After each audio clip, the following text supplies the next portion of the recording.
चलिए, स्वागत है आप सभी का साइंस और टेक के इस ऑफिशियल प्लेटफॉर्म के ऊपर। मैं अंकित सिंह आप सभी लोगों का स्वागत करता हूं।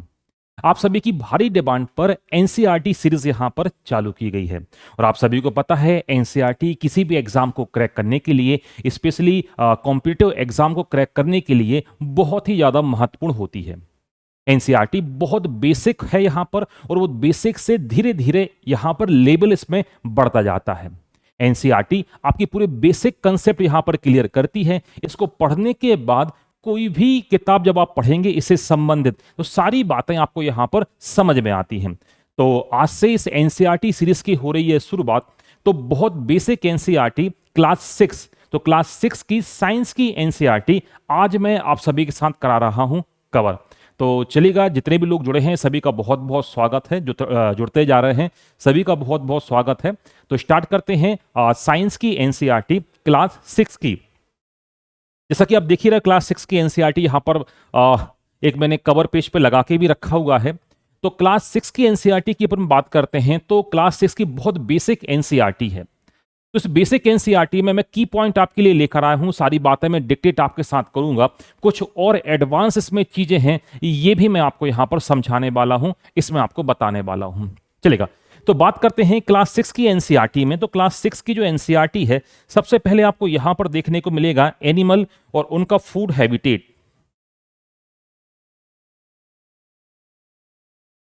जीव देखने को मिलेंगे, जीव और जीवों का भोजन आपको यहां पर देखने को मिलेगा। तो क्लास 6 में बहुत बेसिक जानकारी यहां पर दी गई है। किसको हर्बीवोर्स कहा जाता है, किसको कार्निवोर्स कहा जाता है, किसको ओमनीवोर्स कहा जाता है। तो यहीं से करते हैं शुरुआत। बात करते हैं, सबसे पहले आप दिखाई दे रहा होगा हर्बीवोर्स। हिंदी में नहीं बोला जाता है क्या, शाकाहारी जीव। तो शाकाहारी जीव ऐसे जीव होंगे जो अपना फूड मटेरियल कहां से प्राप्त करते हैं। जो प्लांट्स जो होते हैं, पौधे जो होते हैं, इन पौधों से ये अपना खाद्य पदार्थ या फूड मटेरियल क्या करते हैं, प्राप्त करते हैं। इनको बोला जाता है क्या, हर्बीवोर्स कहा जाता है। इसके अपोजिट आप सभी को पता है कार्निवोर्स की अपन बात करते हैं, मांसाहारी। तो ये किसी एनिमल किसी जीव से अपना भोजन प्राप्त करते हैं, इन्हें कहा जाता है मांसाहारी। और इन दोनों कैटेगरी से जो भोजन प्राप्त करते हैं वो कहलाते हैं सर्वाहारी। तो बहुत ही इसमें अच्छा एग्जाम्पल आपको देखने को मिलेगा ह्यूमन। तो मनुष्य को रखा गया है इस सर्वाहारी कैटेगरी के अंतर्गत, यहां पे रखा गया है। तो यहां पर देख सकते हैं आप, बच्चों के लिए वहां पे बेसिक डायग्राम बने हुए थे, उसमें बेसिक डायग्राम भी यहां पर लेकर आ गया हूं। तो कौन शाकाहारी है कौन मांसाहारी है, तो यहां पे आपको इस चित्र के माध्यम से आप देखकर समझ जाएंगे। तो ये रहे आपके शाकाहारी और यह ओमनीवोर। तो ओमनीवोर सबसे बेहतरीन एग्जाम्पल है मनुष्य, क्योंकि मनुष्य अपना भोजन एनिमल से भी प्राप्त करता है और पौधों के ऊपर भी क्या है, वो डिपेंड है। तो ये कहलाते हैं क्या, सर्वाहारी यहां पर कहलाते हैं। चलेगा, थोड़ी सी मैं और जानकारी मैं आपको दूं मांसाहारी, सर्वाहारी और शाकाहारी के बाद में। यहां पे आपको देखने को मिलेगा एक शब्द यहां पे उपयोग किया गया है, मकरंद।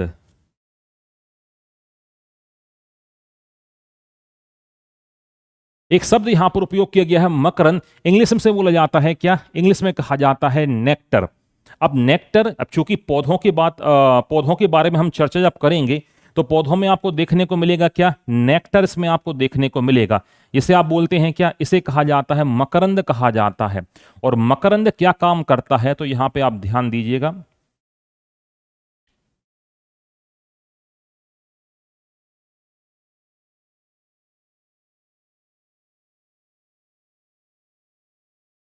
किसी भी प्लांट में आप देखिएगा, वो प्लांट क्या करेगा, ये प्लांट रिप्रोडक्शन करेगा, ये प्रजनन करेगा। अब प्रजनन करने के लिए इसको करना रहेगा क्या, पॉलिनेशन करना रहेगा, इसको परागण करना रहेगा। अब परागण के लिए क्या करें भाई, अब इंसेक्ट को बुलाना रहेगा। तो इंसेक्ट ऐसे तो आने से रहा, क्योंकि भाई कोई भी प्रोजेनी है, प्रोजेनी का मतलब कोई भी जीव है, चाहे वो एनिमल हो और चाहे वो हो प्लांट हो।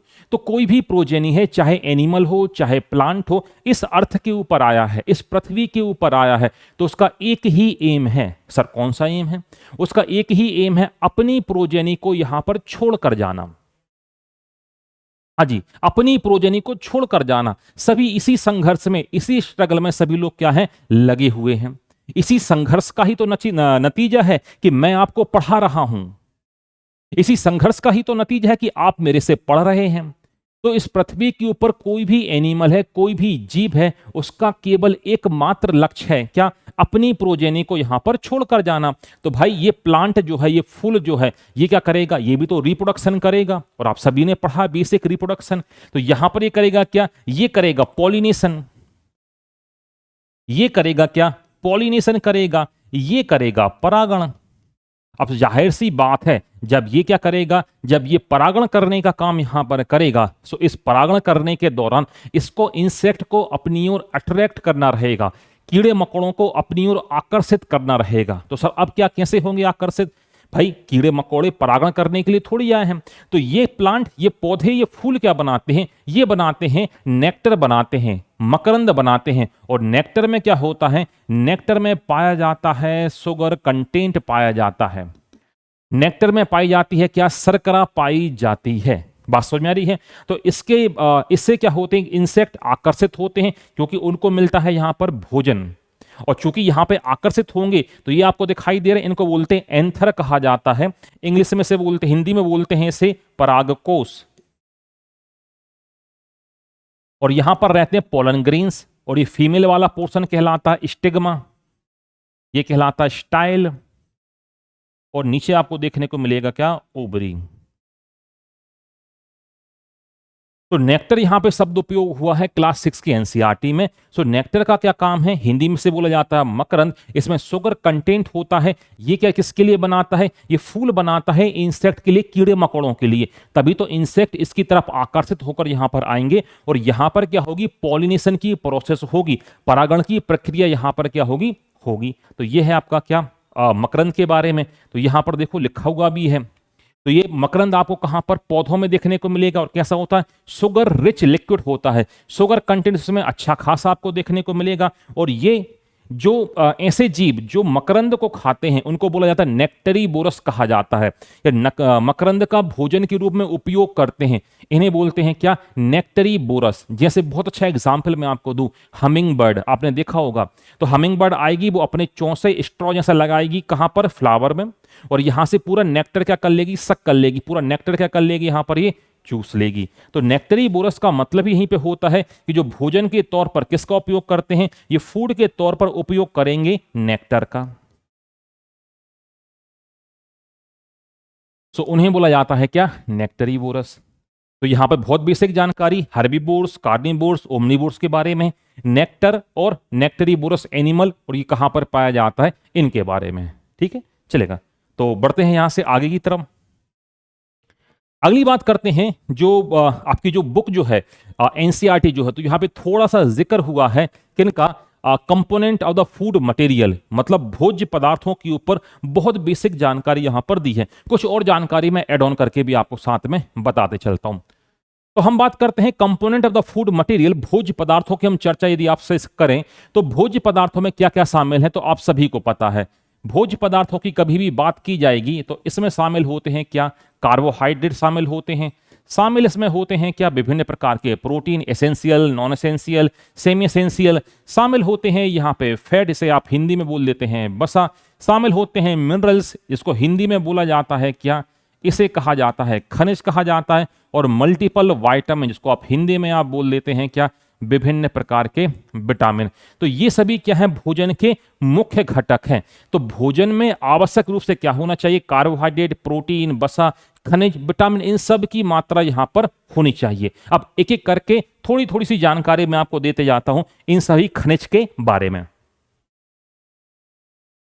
जैसा कि आप बोर्ड के ऊपर देख पा रहे होंगे, एक फ्लो चार्ट बना हुआ है, एक फ्लो चार्ट बना हुआ है। तो यहां पे देखो कार्बोहाइड्रेट के ढेर सारे सोर्स आपको यहां पे दिखाई दे रहे हैं। जैसे आप देख सकते हो, आपका गेहूं हो गया, आपका चावल हो गया, आपके जितने भी ज्वार, बाजरा, मोटे अनाज हो गए, कार्ब के सोर्स में आपको यहां दिखाई दे रहे होंगे। फिर आप देखो मल्टीपल विटामिन्स और मिनरल्स को एक साथ यहां पे कंपाइल करके बताया गया है। तो ढेर सारे मल्टीपल विटामिन्स आप दिखाई दे रहे होंगे, तो उसमें ढेर सारे फ्रूट्स आपको दिखाई दे रहे होंगे, जहां से विटामिन भी मिलेंगे और खनिज की प्राप्ति भी होगी।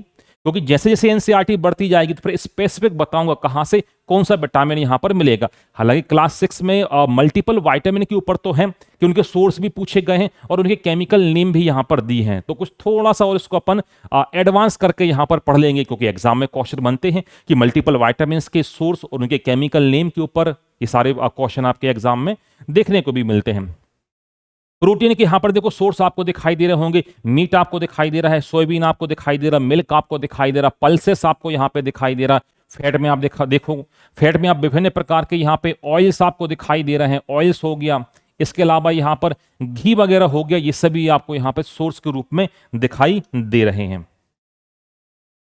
तो चर्चा कर लेते हैं किसके ऊपर, चर्चा कर लेते हैं किसके ऊपर, प्रोटीन के ऊपर यहां पे कर लेते हैं क्या चर्चा। तो प्रोटीन में आपको सबसे पहले आपको देखने को मिलेगा क्या, आपको जो फिश हो गई, एग हो गए, इसके अलावा मीट हो गया, इसके अलावा पल्सेस, इसको आप दालें यहां पे बोलेंगे, ये सभी अच्छे सोर्स होते हैं किसके, ये सोर्स होते हैं प्रोटीन के। थोड़ी सी जानकारी मैं आपको दे देता हूं किसके बारे में, कार्बोहाइड्रेट के बारे में। तो कार्बोहाइड्रेट क्या होते हैं, तो दीज आर ऑर्गेनिक सब्सटेंसेस,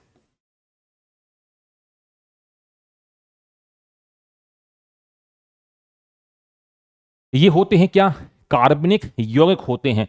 तो कार्बोहाइड्रेट्स क्या होते हैं, these are organic substances which are made up of CHO, जो कि मिलके बने हुए होते हैं किससे, CHO, मतलब कार्बन, हाइड्रोजन और ऑक्सीजन। अनुपात कितना होगा, सो अनुपात होगा 1:2:1। तो कार्बोहाइड्रेट क्या होते हैं, ये ऊर्जा के बहुत ही अच्छे सोर्स होते हैं, जो कि किससे मिलके बने होते हैं, कार्बन, हाइड्रोजन और ऑक्सीजन के 1:2:1 से मिलकर ये बने हुए होते हैं। आगे हम पढ़ेंगे फिर इनका क्लासिफिकेशन। कार्ब को फिर दो कैटेगरी में बांटा है, एक शुगर हो जाता है, एक नॉन शुगर हो जाता है। शुगर को फिर मोनोसैकेराइड, इसके अलावा ओलिगोसैकेराइड और पॉलीसैकेराइड। ओलिसैकेराइड को फिर 3 कैटेगरी में, डाइसैकेराइड, ट्राइसैकेराइड, टेट्रासैकेराइड, वो थोड़ा सा एडवांस हो जाता है। जो भी क्लास 6 में आपको बेसिक केवल इन शब्दों से आपको केवल परिचय कराया है, ठीक है। हम बात कर रहे थे प्रोटीन। अब प्रोटीन के बारे में थोड़ी सी जानकारी और, प्रोटीन को बोला जाता है क्या, बॉडी बिल्डर, शरीर का निर्माण करने वाला, क्योंकि बॉडी जो है is made up of protein. Muscles आप जो देख रहे हैं, इन मसल्स में भी क्या एक्टिन और मायोसिन प्रोटीन पाए जाते हैं। तो जो बॉडी जो है वो किससे बनी हुई है, कि मेन सोर्स इसका क्या है, तो मेन बॉडी बनी हुई है क्या, मेनली बनी हुई है किससे, प्रोटीन से। इसलिए प्रोटीन के सबसे अच्छे सोर्स आप देख लो, ये नॉन वेज आपको दिखाई दे रहे होंगे, दिखाई दे रहा है। मान लो किसी एनिमल की आप बॉडी को खा रहे हो, कंज्यूम कर रहे हो, तो सबसे अच्छा सोर्स क्या है आपका, फिर वही बॉडी है जिस एनिमल को आप खा रहे हो। जो लोग मुर्गा खा रहे हैं तो उसकी बॉडी को खा रहे हैं, बकरे को खा रहे हैं उसकी बॉडी खा रहे हैं, सीधी बात क्या मिलेगा वहां से, प्रोटीन मिलेगा। हाँ, कुछ अमाउंट में फैट भी यहां पर मिलता है, मगर body is made up of protein. हम बात कर लेते हैं फैट की, हम बात कर लेते हैं, देखो फैट। तो फैट क्या होता है, इसको भी फिर 2 कैटेगरी में बांटा है, एक कहलाता है सैचुरेटेड फैट और दूसरा कहलाता अनसैचुरेटेड फैट कहलाता है, जो डिटेल में आपको आगे देखने को मिलेगा। तो सैचुरेटेड फैट जो होता है, ऐसा फैट जहां पे कार्बन कार्बन के बीच में सिंगल बॉन्ड आपको देखने को मिलेगा, इसको बोलते हैं सैचुरेटेड। और जहां पे डबल बॉन्ड देखने को मिले या ट्रिपल बॉन्ड देखने को मिले, यह कहलाता अनसैचुरेटेड।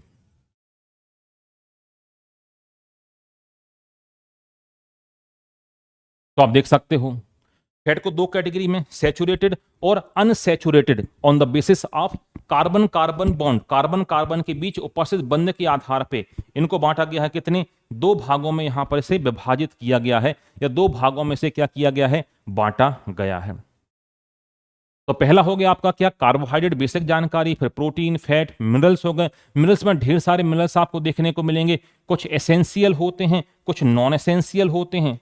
जैसे देखो सबसे मेन की अपन बात कर लें, आयरन की बात कर लें, आयोडीन की बात कर लें, कैल्शियम की बात कर लें, फ्लोरीन की बात कर लें, सोडियम की बात कर लें, फास्फोरस की बात कर लें। तो कुछ एसेंशियल होते हैं, कुछ नॉन एसेंशियल होते हैं, कुछ आवश्यक होते हैं। नॉन एसेंशियल से अपन बोल सकते हैं कि माइनर मिनरल्स होते हैं, बहुत कम अमाउंट उनका चाहिए होता है। वो डिटेल में तो आगे जो क्लासेस हैं उसमें आपको देखने को मिलेगा। तो यहाँ पर तो क्लास 6 में केवल उनके शब्दों के बारे में जिक्र किया था, हालांकि मैंने थोड़ी और जानकारी आपको दे दी। तो कार्ब के बारे में ये क्वेश्चन यहाँ से पूछा गया है, CHO। बॉडी बिल्डर ये क्वेश्चन यहाँ पर पूछा गया है, और फैट के टाइप सैचुरेटेड और अनसैचुरेटेड जो आपको यहाँ पे दिखाई दे रहे हैं, इनके ऊपर क्वेश्चन आपसे पूछे गए हैं। ठीक है, चलो अब आगे बात करते हैं जो क्लास 6 में बहुत साइंटिफिक तरीके से यहां पर दिया गया है। एक यहां पे शब्द आता है स्टार्च टेस्ट, स्टार्च का परीक्षण। तो ये आपके मतलब क्लास 6 में दिया गया है। अब बात कर लेते हैं पहले स्टार्च की, और परीक्षण तो आपको यहां पर दिखाई ही दे रहा है।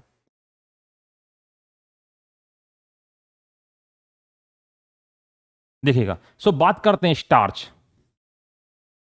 तो स्टार्च होता है क्या? स्टार्च होता है कार्बोहाइड्रेट होता है। सर स्टार्च कार्बोहाइड्रेट होता है? जी हाँ, स्टार्च होता कार्बोहाइड्रेट, और कार्बोहाइड्रेट में भी ये आता है पॉलीसेकेराइड कैटेगरी में।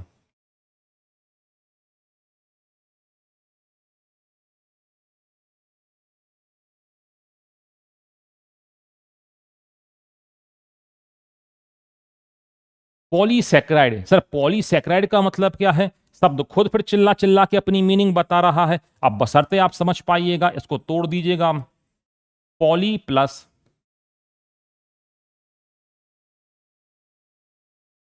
सेकेराइड। पॉली का मतलब ही होता है मैनी, बहुत सारे, और सेकेराइड का मतलब क्या होता है? ये कहलाता है शुगर मॉलिक्यूल। देख लो आप। तो स्टार्च क्या है? बहुत सारी शर्कराओं से मिलके बना हुआ होता है। तो एग्जाम में, हायर एग्जाम में पूछा भी गया है कि स्टार्च क्या है। तो स्टार्च होता है पॉलीसेकेराइड, और किसके अंतर्गत आता है? ये कार्बोहाइड्रेट के क्लासिफिकेशन के अंतर्गत आता है क्या? स्टार्च। सर स्टार्च का सोर्स क्या है? तो बहुत अच्छा सोर्स एक तो आपको दिख ही रहा होगा, ये देखो पोटैटो आपको दिखाई दे रहा है, आलू, पोटैटो, जिसे आप प्यार से बोल देते हैं आलू, यहां पे आपको मिल जाएगा। इसके अलावा आपको मिल जाएगा स्वीट पोटैटो में भी मिल जाएगा शकरकंद। इसके अलावा आपको मिल जाएगा बनाना। इसके अलावा आपको मिल जाएगा राइस, चावल। ये देखो कुछ मेन सोर्स मैंने आपको बताया स्टार्च के। इसलिए आपने कभी सुना होगा या देखा होगा कि खुदा ना खास्ता किसी को डायबिटीज, मेलिटस की समस्या हो, मधुमेह की बीमारी हो, तो डॉक्टर बोलता है भाई शुगर नहीं खानी। बोलता ठीक है। वो बोलता आलू भी नहीं खाना, आपको चावल भी नहीं खाना, आपको केला भी नहीं खाना है, आपको शकरकंद स्वीट पोटैटो भी नहीं खाना है। लोग बोलते सर इसको क्यों नहीं खाना है, आलू में क्या दिक्कत है? भाई साहब आलू में क्या है? आलू में स्टार्च, और स्टार्च होता पॉलीसेकेराइड। तो शुगर तो आप बहुत ज्यादा अमाउंट में ले ही रहे हैं ना, शुगर तो आप बहुत ही ज्यादा अमाउंट में ले रहे हैं। इसलिए तो जब कभी किसी को होता है क्या, ओबेसिटी होती है, मोटापा होता है, तो मोटापा होने के दौरान भी क्या होता है, डॉक्टर क्या बोलता है, भाई साहब आप मोटे हो रहे हैं तो क्या नहीं खाएंगे, आलू भी बंद कर दो, चावल भी बंद कर दो। बोल चावल तो सर मीठे नहीं होते, मगर है तो भाई साहब ये क्या, स्टार्च है, क्योंकि नॉन शुगर की कैटेगरी में है स्टार्च, है भले पॉलीसेकेराइड, देखो आप नॉन शुगर है, मीठा भले नहीं है, मगर एनर्जी बहुत ही ज्यादा देता है। इसलिए आपने कभी देखा हो क्या, कोई भी मैच आप देखिएगा, चाहे नेशनल मैच हो चाहे इंटरनेशनल मैच हो, मान लो टेस्ट मैच चल रहा है, इंटरनेशनल मैच हो रहा है, अब मान लो खिलाड़ी थक गए हैं, तो वहां से देखना एक प्लेयर दौड़ के आएगा, वो केले देता है। अरे सर इंटरनेशनल मैच हो रहा है, ये 50-100 रुपए दर्जन वाले केले क्यों दे रहे हैं? कुछ अच्छी सी चीज देनी चाहिए इनको, पिज्जा वगैरह बर्गर वगैरह सब दो, केले क्यों दे रहे हैं? वो केले इसलिए दे रहे हैं भाई, वो केला होता है स्टार्च, और स्टार्च होता है पॉलीसेकेराइड। पॉलीसेकेराइड मतलब बहुत सारी शुगर से मिलकर यहां पर बना हुआ है। तो ये स्टार्च जो आपको यहां पे दिखाई दे रहा है, ढेर सारी शुगर से मिलकर बना हुआ है, तो तुरंत उसको क्या मिलेगी, इंस्टेंट एनर्जी यहां पर उसको मिलने वाली है। इसलिए उनको दिया जाता है क्या, केले वहां पर दिए जाते हैं। आप लोगों ने भी कभी देखा होगा स्कूल वगैरह में कोई फंक्शन हो रहा था, कोई कार्यक्रम हो रहा था, थोड़ा सा लंबा चल गया कार्यक्रम, तो वहां पर आप क्या देते हैं, केले यहां पर दिए जाते हैं, देखा होगा आपने। तो केला क्या होता है, ये पॉलीसेकेराइड होता है। अब यहां पे बात कर रहे हैं स्टार्च के टेस्ट की बात करते हैं। मान लो किसी खाद्य पदार्थ में स्टार्च उपस्थित है, तो सर उसका पता कैसे लगाएंगे? तो पता लगाने के लिए यहां पे एक टेस्ट उसमें दिया गया है एनसीईआरटी में, बहुत बेसिक सा टेस्ट है। यहां पे आपको देखकर एग्जाम देख के आपको समझ में भी यहां पर आ जाएगा। क्या करना है, स्टार्च कंटेंट लेना है, मतलब ऐसा फूड लेना है जिसमें क्या पाया जाता है, इसमें पाया जाता है स्टार्च। जैसे मैंने देखा, ये देखो आलू दिखाई दे रहा होगा आपको, तो मुझे देखना था भाई इस आलू में क्या है कि स्टार्च पाया जाता है या स्टार्च मौजूद है कि नहीं। तो मैंने क्या किया, सैंपल के तौर पे ले लिया, क्या आलू को काट लिया। इसमें मैंने क्या काम किया, 2 से 3 ड्रॉप, 2 से 3 ड्रॉप,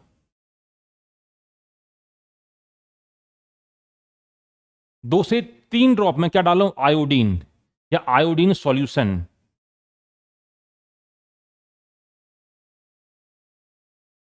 2 से 3 ड्रॉप जैसे मैंने आयोडीन डाला, तो रंग कैसा होना चाहिए, या तो हो जाए ब्लू, हो जाए नीले रंग का हो जाए, या तो हो जाए कैसे रंग का हो जाए, काले रंग का हो जाए।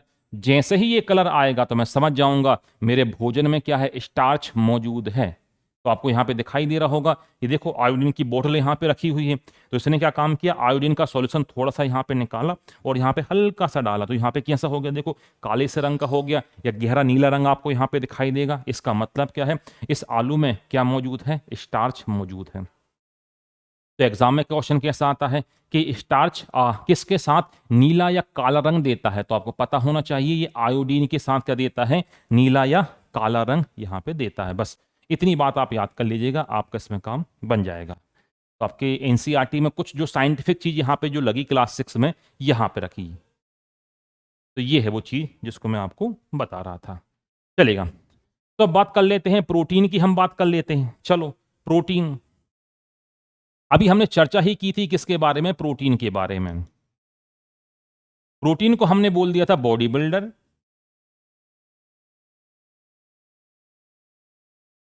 शरीर का निर्माण करने वाला। तो प्रोटीन क्या काम करता है, बॉडी या शरीर को क्या करता है, बनाता है। अब प्रोटीन को भी 3 कैटेगरी में बांटा है। पहले कहलाते हैं एसेंशियल प्रोटीन, दूसरे कहलाते हैं नॉन एसेंशियल, तीसरे कहलाते हैं सेमी एसेंशियल।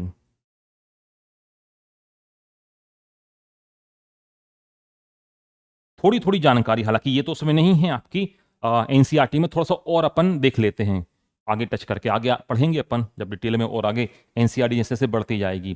तो प्रोटीन को 3 कैटेगरी में बांटा। पहला आवश्यक एसेंशियल प्रोटीन, तो ऐसे प्रोटीन जिनका निर्माण शरीर के अंदर नहीं होगा, इनको आप डाइट के माध्यम से, भोजन के माध्यम से ही लेते हैं, इन्हें बोला जाता है एसेंशियल प्रोटीन कहा जाता है। दूसरे कहलाते हैं नॉन एसेंशियल, तो इनका निर्माण शरीर के अंदर हो जाएगा, इसका मतलब इसकी कमी आपको देखने को नहीं मिलेगी। सेमी एसेंशियल क्या कहलाते हैं, एक एज तक, 18 साल तक ये शरीर में नहीं बनते। जैसे आर्जिनिन और हिस्टीडीन इसके बहुत अच्छे एग्जाम्पल हैं। +18 हो गए तो आपके अंदर ये बनने लगते हैं, ये कहलाते हैं सेमी एसेंशियल। हालांकि बुक में दिया है आपका प्रोटीन टेस्ट, तो प्रोटीन टेस्ट अपन यहां पर देखते हैं, चलेगा। तो हम बात करते हैं प्रोटीन के परीक्षण की बात कर लेते हैं, प्रोटीन के हम टेस्ट की बात कर लेते हैं। तो किस तरीके से प्रोटीन का पता करें कि खाद्य पदार्थ में प्रोटीन उपस्थित है कि नहीं। स्रोत मैंने आपको बता ही दिए, मांस बताया था, मछली बता दी थी मैंने, अंडे आपको बता दिए थे। आपको वेज में यदि आपको देखना है तो सोयाबीन देख लीजिएगा, सोयाबीन में आपको देखने को मिल जाएगा करीब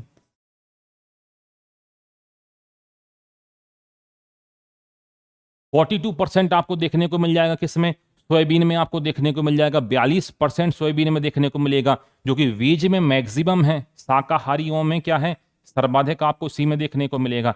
इसके अलावा फिर दालें जाती हैं, पल्सेस जाते हैं, दूध जाता है, फिर ढेर सारे सोर्स। तो किसी भी भोज्य पदार्थ में यदि है प्रोटीन नहीं है, कैसे पता करें, तो सबसे पहले हमने प्रोटीन का क्या लिया, सैंपल लिया। सर प्रोटीन के सैंपल में क्या लें, या तो आप दालें ले लो उबली हुई, या तो आप मीट ले लो, मांस का टुकड़ा ले लो, जो आपको ठीक लगे बिल्कुल ले लीजिएगा। सपोज आपने क्या ले लिया, सैंपल के तौर पे ले लिया, मीट ले लिया। तो आपने क्या किया, 2 से 3 ड्रॉप कॉपर सल्फेट दिखाई दे CuSO4, कॉपर सल्फेट की 2 से 3 बूंदें आपने डाली। फिर क्या करें सर, इसमें थोड़ी सी बूंदें डालो, दोनों डाइल्यूट की, क्या NaOH की बूंदें डालो, सोडियम हाइड्रोक्साइड की बूंदें डाली करीब 10 बूंदें। और यदि कलर हो गया कैसा, बॉयलेट, इसको आप बोलते हो बैगनी। बैगनी यदि कलर हो गया तो जाहिर सी बात है, बैगनी यदि कलर हो गया तो इसका मतलब यह है कि इस खाद्य पदार्थ में क्या है, प्रोटीन उपस्थित है, प्रोटीन प्रेजेंट है। तो देख लीजिएगा आप,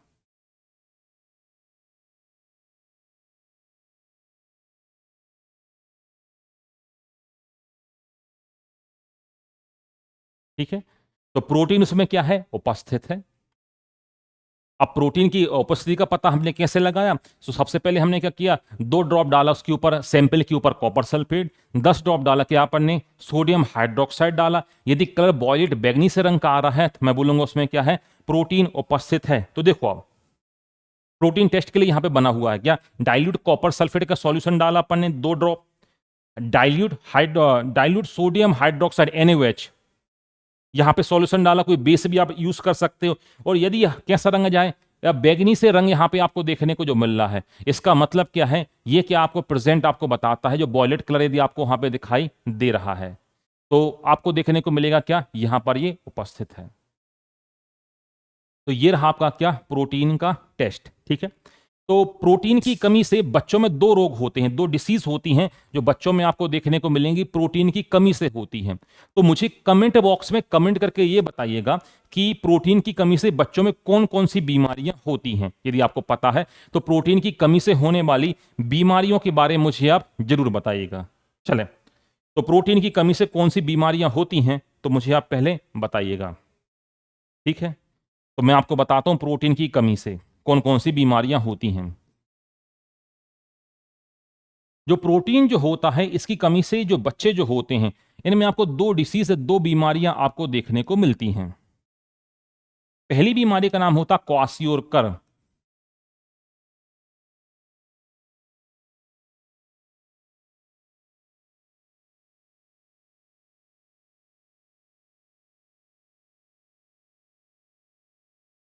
और अगली बीमारी होती है मरासमस। तो 2 बीमारियां आपको देखने को मिलेंगी प्रोटीन की कमी से। तो प्रोटीन की कमी से 2 बीमारियां कौन सी बच्चों में आपको देखने को मिलेंगी, एक होती क्वासियोरकर और दूसरी बीमारी का नाम होता है क्या, मरासमस। दोनों ही क्या होते हैं, एक प्रकार के माल न्यूट्रिशन होते हैं, दोनों ही एक प्रकार के क्या हैं, कुपोषण की कैटेगरी में आते हैं। ये दोनों के दोनों क्या होते हैं, एक प्रकार के कुपोषण। आपको देखने को मिलेगा, आपको देखने को मिलेगा कि जो अफ्रीकन जो बच्चे आप देखेंगे जहां पर पर्याप्त मात्रा में पोषण उपलब्ध नहीं है, तो बच्चे का बीच वाला हिस्सा काफी फूला हुआ रहेगा और हाथ पैर कैसे होते हैं, उसके पतले होते हैं, उसको बोलते हैं पिजन चेस्टेड कंडीशन बोलते हैं, कबूतर नहीं होता बीच से मोटा सा, तो इस तरीके का आपको यहां पर देखने को मिलता है। तो प्रोटीन की कमी से होती है क्वासियोरकर। और यदि मैं और डिटेल में आपको बताऊं कि सर मरासमस के बारे में और जानकारी मैं आपको दूं, यदि अपन आगे जब डिटेल पढ़ेंगे, तो मरासमस जो होता है ये कार्बोहाइड्रेट और प्रोटीन दोनों की कमी से होता है। इसमें 70% योगदान होता है कार्बोहाइड्रेट का और लगभग 30% योगदान होता है प्रोटीन का। तो जो बेसिक किताबें वो ये बता देती हैं कि मरासमस होता है प्रोटीन की कमी से। मरासमस कार्बोहाइड्रेट और प्रोटीन दोनों की कमी से होता है, जबकि क्वासियोरकर जो होता है वो प्योर प्रोटीन की कमी से होता है। एक मूवी आई थी पीके मूवी, आप सभी लोगों ने मेरे ख्याल से देखा होगा पीके मूवी। तो पी से याद रखिएगा प्रोटीन और के से याद रखिएगा आप क्वासियोरकर, तो पीके से भी आपको ये याद रह जाएगा। ठीक है,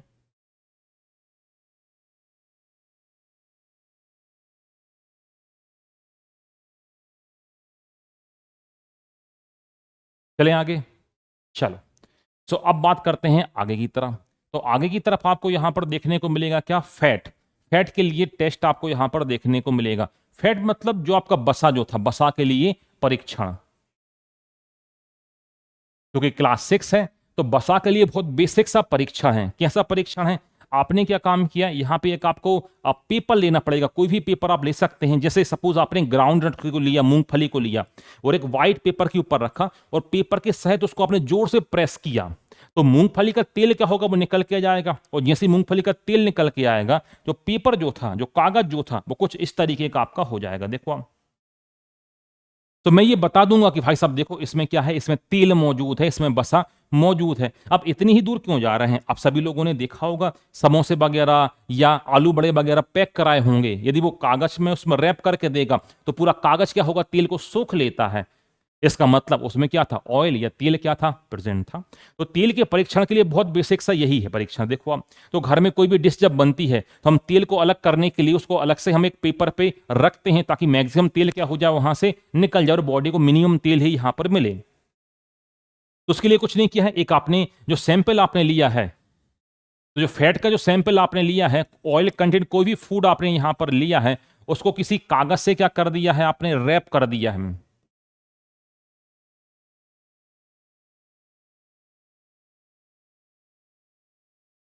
रैप कर दिया है, और यदि ऑयली स्टेन आ रहा है, तेल का रंग आ रहा है या तेल का निशान आ रहा है, तो उसमें क्या है, उसमें वसा उपस्थित है।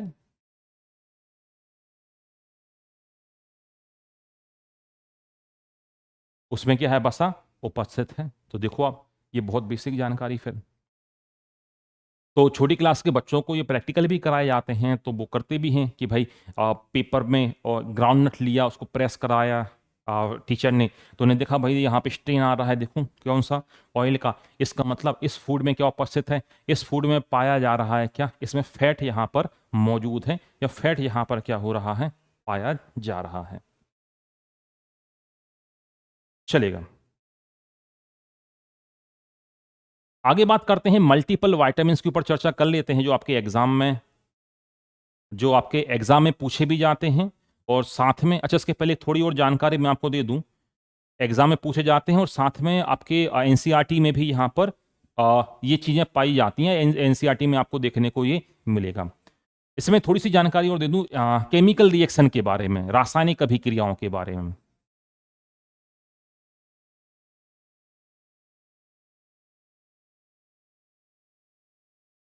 केमिकल रिएक्शन को यहां पर से दो भागों में बांटा है।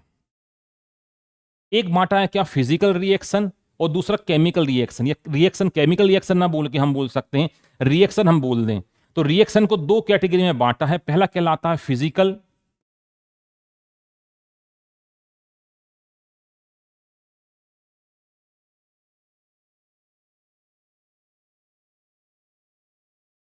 रिवर्सेबल रिएक्शन, और दूसरा इरिवर्सेबल।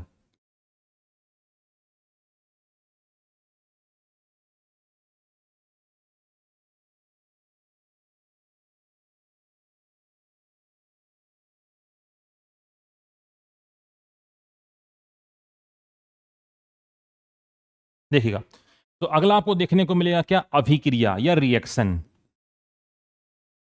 अभिक्रिया को दो कैटेगरी में यहां पर बांटा गया है, रिएक्शन को दो भागों में बांटा गया है, आपकी एनसीईआरटी ने बहुत बेसिक चीज उसने बताई है। तो यहां पे उसने बोला एक रिएक्शन कहलाती है रिवर्सिबल रिएक्शन, हिंदी बोलते उत्क्रमणीय अभिक्रिया, और दूसरी कहलाती है इरिवर्सिबल रिएक्शन, अनुत्क्रमणीय अभिक्रिया। अब ये होती है क्या, रिवर्सिबल। तो रिवर्सिबल रिएक्शन की यदि मैं आपको बात बताना चाहूं तो एक छोटी सी जानकारी मैं यहां पे लिखता हूं, देखो ध्यान से। ये रहा रिएक्टेंट, रिएक्टेंट से बन जाए प्रोडक्ट,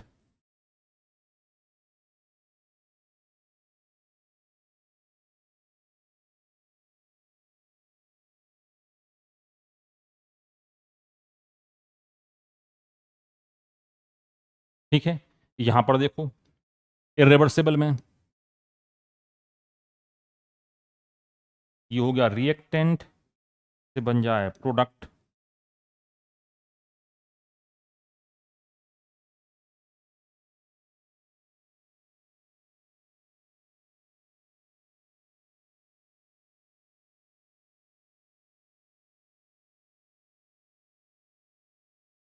तो देखो, तो रिएक्शन है, इसको दो कैटेगरी में यहां पे बांटा गया है। पहला कहलाता है रिवर्सिबल रिएक्शन, हिंदी में इसको बोलते हैं उत्क्रमणीय अभिक्रिया। तो ऐसी अभिक्रिया या ऐसी रिएक्शन जहां पे रिएक्टेंट किस में कन्वर्ट हो जाए, प्रोडक्ट में, क्रियाकारक उत्पाद में परिवर्तित हो जाए, और उत्पाद पुनः क्रियाकारक में परिवर्तित हो जाता है। इस अभिक्रिया को बोलते हैं उत्क्रमणीय, रिवर्सिबल, रिवर्स होकर रिएक्शन जहां से स्टार्ट हुई थी वहां दोबारा लौट कर आ जाए। दूसरी कहलाती है इरिवर्सिबल केमिकल रिएक्शन। मतलब अनुत्क्रमणीय अभिक्रिया, ऐसी अभिक्रिया इसमें क्रियाकारक से उत्पाद तो बन जाता है लेकिन उत्पाद से पुनः क्रियाकारक की जो प्राप्ति होती है ये नहीं हो पाती। इसे बोला जाता है क्या? इसे कहा जाता है अनुत्क्रमणीय अभिक्रिया कहा जाता है।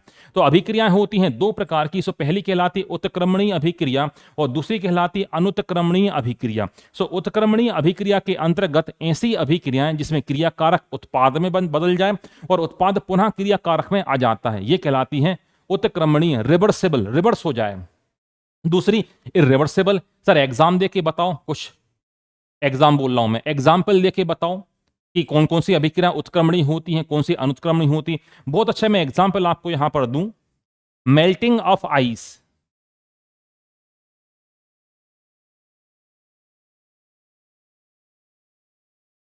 मेल्टिंग ऑफ आइस, बर्फ का पिघलना। सर बर्फ तो सॉलिड थी, ठोस थी, इसको आपने पिघला दिया, लिक्विड में हो गई, इसको मैं फिर से जमा दूं, फिर सॉलिड में कन्वर्ट हो जाएगी, हो जाएगी। भाई बर्फ कैसी थी? ये सॉलिड थी, इसको मैंने मेल्ट कर दिया तो किस में आ गई? सर ये लिक्विड में कन्वर्ट हो गई, ये द्रव में बदल गई। इसको फिर से मैं कूल कर दूं, फिर से किस में जाएगी? ये देखो। अगला देखो, पानी को वेपराइज करना, पानी का वाष्पीकरण करना, पानी को उड़ा देना। सर पानी था, लिक्विड था, वेपर में कन्वर्ट हुआ, भाप में बदला, भाप को फिर ठंडा कर दिया, वो किसमें कन्वर्ट हो जाएगा? तो ये अभिक्रियाएं कहलाती हैं क्या? उत्क्रमणीय अभिक्रियाएं, रिवर्सिबल रिएक्शन। तो जहां पे रिएक्टेंट प्रोडक्ट में कन्वर्ट होगा, प्रोडक्ट दोबारा से रिएक्टेंट में कन्वर्ट हो जाएगा, तो इन रिएक्शन को बोला जाता है क्या? उत्क्रमणीय अभिक्रियाएं या रिवर्सिबल रिएक्शन इसे कहा जाता है। ठीक है सर, ये बात तो समझ में आ गई कि कौन सी अभिक्रिया होती है रिवर्सिबल, कौन सी होती है इरिवर्सिबल। इसका एग्जाम्पल कोई अच्छा सा दो। चलो देखो, अब एग्जाम्पल लेता हूं, rusting of iron. Chemical reaction तो है मगर है कैसी? ये इरिवर्सिबल है, रस्टिंग ऑफ आयरन।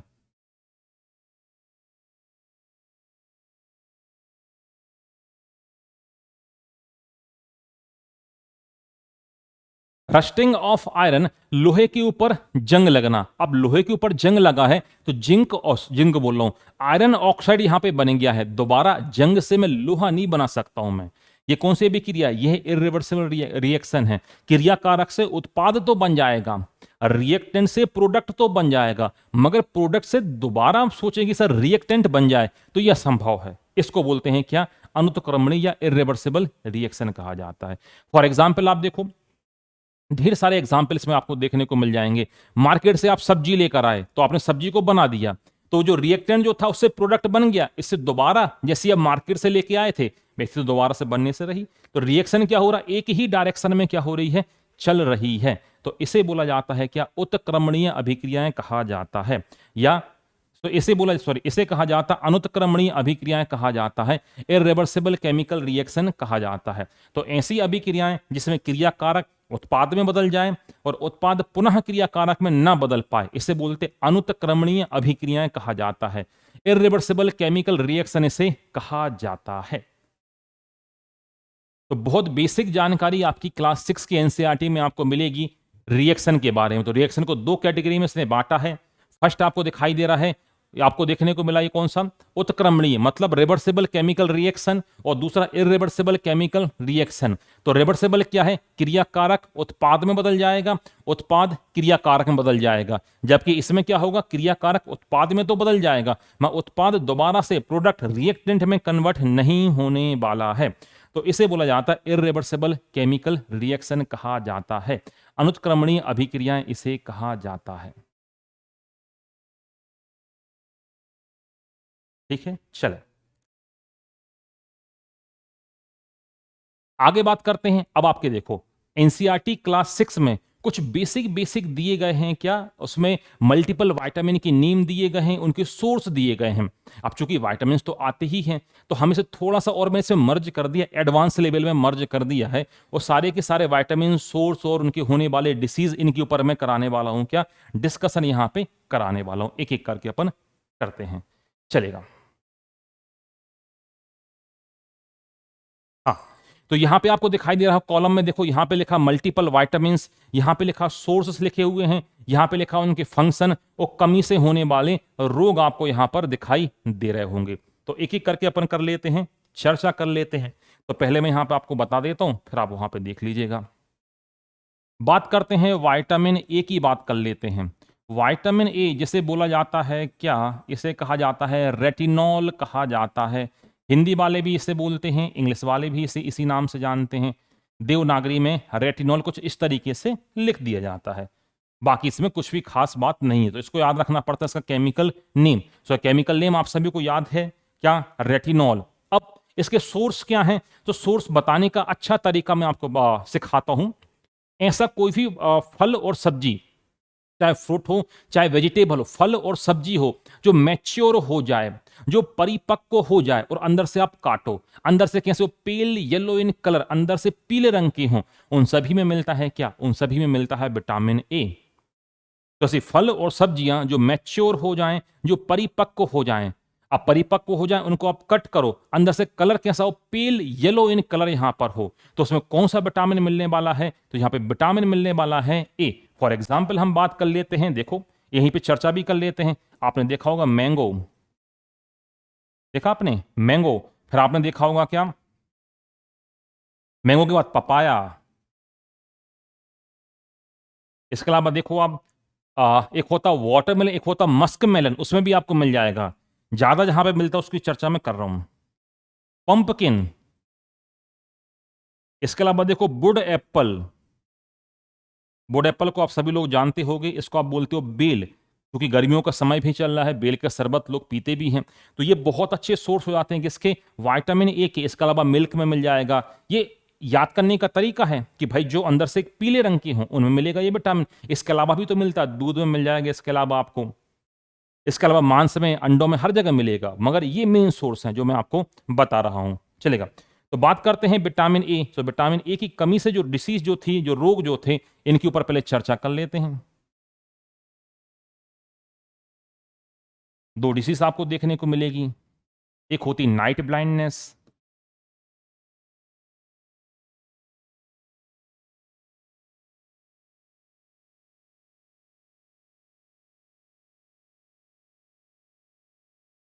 हिंदी में से बोलते हैं वर्णांधता।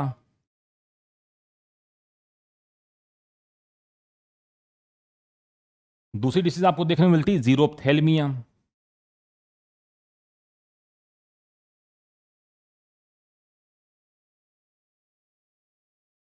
देखो, तो विटामिन ए की कमी से दो रोग आपको देखने को मिलते हैं। पहला कहलाता है नाइट ब्लाइंडनेस, इसको बोलते हैं वर्णांधता, इसको एक नाम और लोगों ने दिया, रात्रि अंधता भी इसे बोला जाता है। अब इसे क्यों बोलते हैं वर्णांधता, क्यों बोलते हैं या रात्रि अंधता क्यों कहा जाता है, क्योंकि आंख में एक स्ट्रक्चर होता है, इसको बोलते हैं रॉड, और rod is responsible for dim light vision. कम प्रकाश में देखने के लिए रॉड क्या होती है, उत्तरदायी संरचना होती है, क्योंकि रोडोप्सिन प्रोटीन से बनेगी। उसके सिंथेसिस के लिए क्या चाहिए, ए चाहिए, तो ए नहीं है तो रोडोप्सिन नहीं है, तो आपको रात में कम दिखाई या अंधेरे में कम दिखाई देगा, तो रोग का नाम क्या है, नाइट ब्लाइंडनेस इसको बोला जाता है। दूसरा, एक ही कमी से आपको देखने को मिलता है जीरोप्थेल्मिया। जीरोप्थेल्मिया कहलाता है ड्राइंग ऑफ कॉर्निया।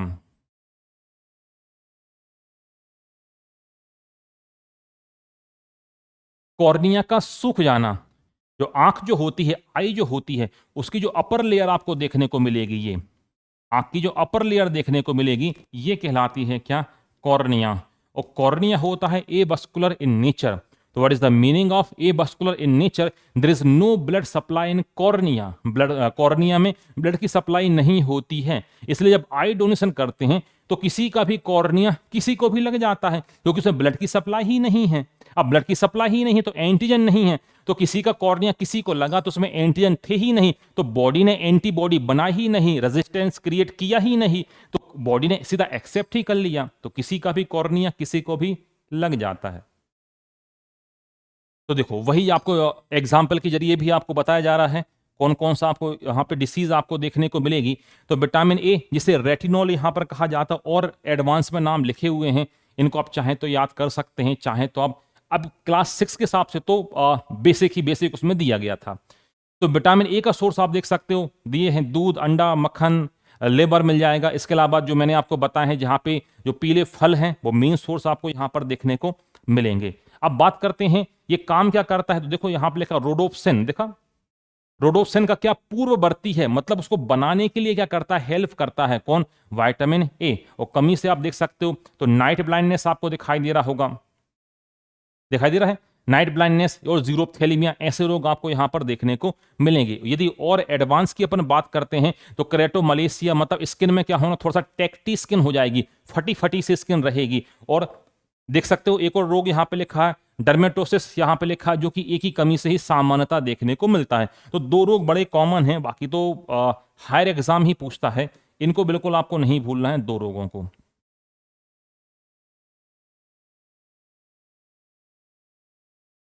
अगली बात करते हैं विटामिन डी।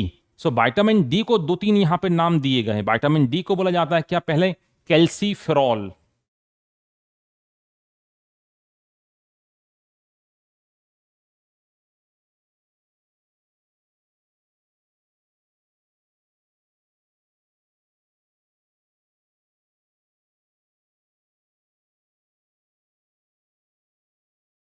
विटामिन डी को बोला जाता है कैल्सीफेरॉल। इसे एक नाम और दिया, देखो उसको क्या बोलते हैं, इसको बोलते हैं सनसाइन विटामिन भी कहा जाता है। क्यों बोलते हैं सनसाइन विटामिन, क्योंकि सूर्य के प्रकाश की उपस्थिति में ये कन्वर्ट होता है। इसको नाम क्या दे दिया, सनसाइन विटामिन। इसको एक नाम और दिया है, देखो पुअर मेंस विटामिन।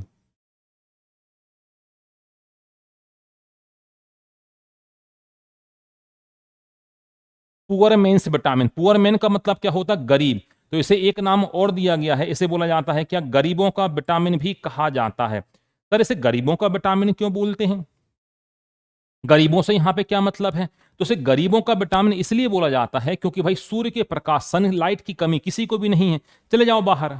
तो नाम क्या दे दिया कई लोगों ने इसको, गरीबों का विटामिन यहां पर ऐसे बोला जाता है। और लिखा कैल्सीफ्रॉल, देखो नीचे लिखा हुआ था, या तो कैल्सीफ्रॉल आप इसको बोल सकते हो, या इसको आप बोल सकते हो क्या सनसाइन विटामिन, या पुअरमेंस विटामिन भी यहां पर इसे बोल सकते हो।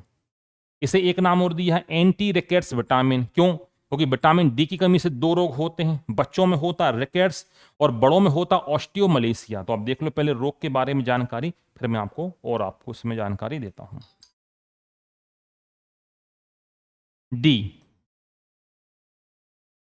जिसे आप बोलते हो किस नाम से जानते हो, कैल्सीफ्रॉल। चाहे हिंदी वाला हो चाहे इंग्लिश वाला हो, भाई इसी नाम से वो जानता है।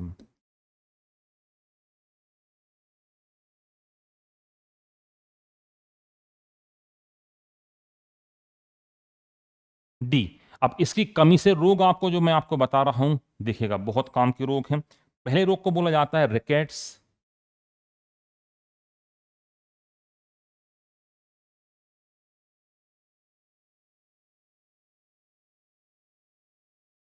दूसरा रोग देखो ऑस्टियोमलेशिया,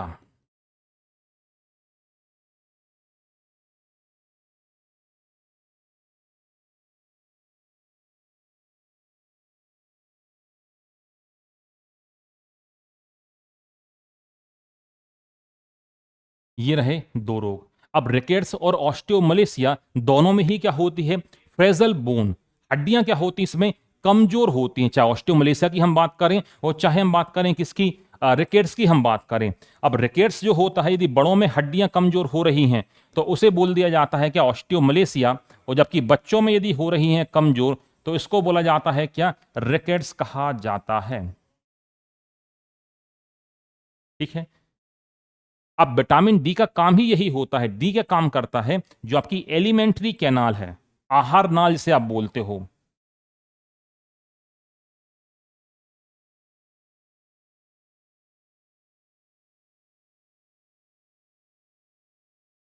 एलिमेंट्री कैनाल से जो कैल्शियम जो होता उसका एब्जॉर्प्शन करा के, अवशोषण करा के, लॉन्ग बोन जो होती है ना, हड्डियां जो होती हैं, वहां तक ले जाने का काम किसका होता है, यही होता है विटामिन डी का ही काम होता है। और विटामिन डी एकमात्र ऐसा विटामिन है जो काम करता, हॉर्मोन्स की तरह काम करता है, मेटाबॉलिक एक्टिविटी को कंट्रोल करने का काम करता है। तो कैल्शियम को एब्जॉर्ब कराएगा, अवशोषित कराएगा, कहां तक ले जाएगा, बोन्स तक ले जाएगा, हड्डियों तक ले जाता है।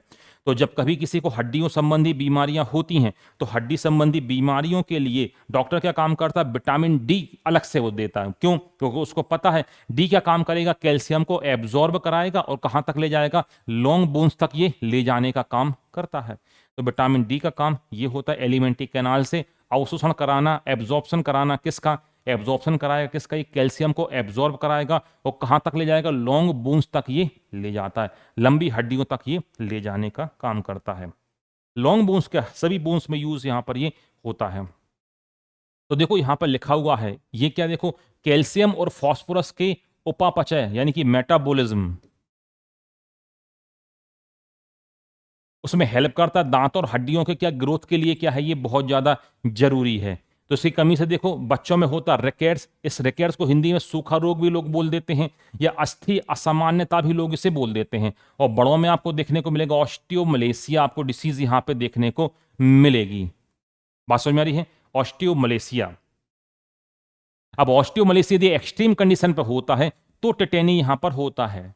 ऑस्टियोमलेसिया एक्सट्रीम कंडीशन पे, क्योंकि हम आगे पढ़ेंगे बैक्टीरियल डिसीज में कोराइनी बैक्टीरियम टेटेनी से होता है, टेटनस होता है, ये उसकी चर्चा कर रहा है, जिसमें हाथ में वॉलेंट्री मसल्स में ऐच्छिक पेशियों में क्या होता है, उसमें इनवॉलेंट्री एक्शन होता है, अनैच्छिक अभिक्रिया अनैच्छिक गति होती है। ऑस्टियोमलेशिया की एक्सट्रीम कंडीशन में आपको देखने को ये मिलता है। हालांकि वो जो अपन टेटेनी पढ़ेंगे वहां पे कोराइनी बैक्टीरियम से, तो वो बैक्टीरियल डिसीज यहां पर होती है।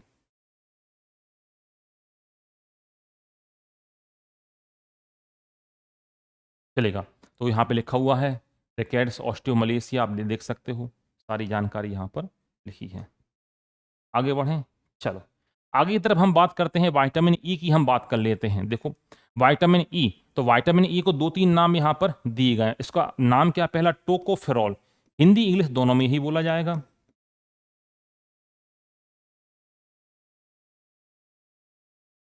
देखो टोकोफेरॉल तो हिंदी में भी यही बोला जाएगा, प्लस इंग्लिश में भी इसे यही कहा जाता है, टोकोफेरॉल। इसके दो तीन नाम और हैं, उनके ऊपर पहले चर्चा कर लो मैं आपके साथ, फिर आगे अपन बात करते हैं।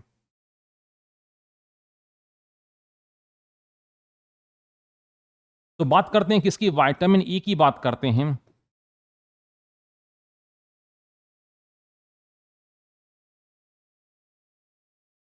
इसे बोला जाता है क्या, टोकोफेरॉल के नाम से जाना जाता है, दो तीन नाम इसके और हैं। इसे एक और नाम दिया ब्यूटी विटामिन,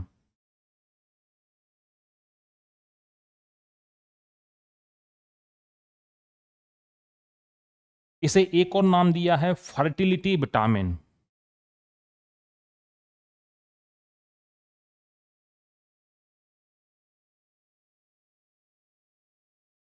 इसे एक और नाम दिया है एंटी स्टरलिटी विटामिन।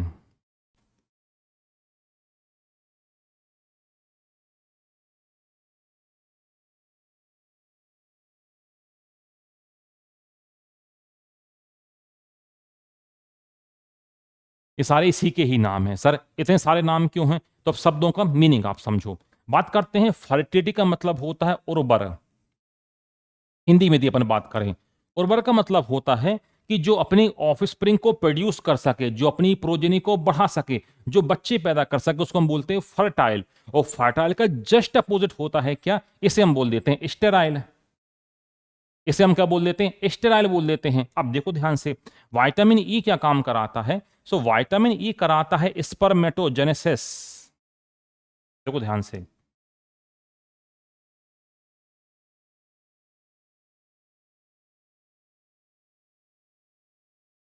ये काम कराता है क्या, स्पर्मेटोजेनेसिस। स्पर्मेटोजेनेसिस को हिंदी में आप बोलते हो क्या, शुक्राणु जनन।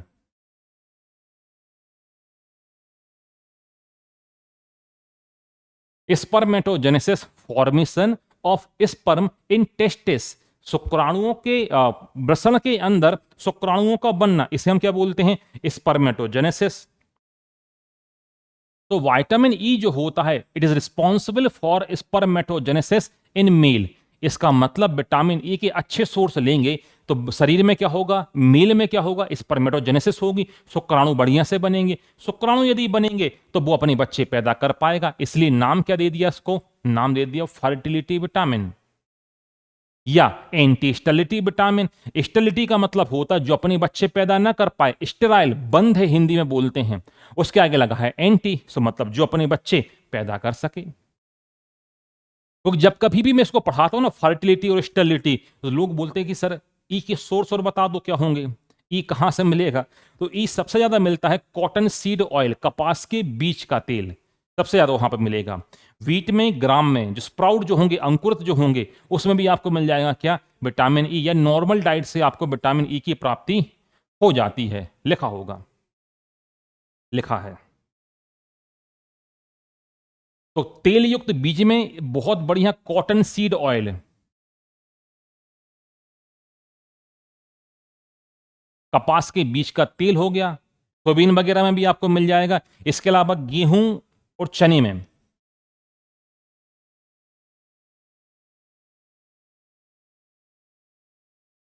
इनमें भी आपको मिल जाएगा क्या, विटामिन ई मिल जाता है। देखो लिखा हुआ है।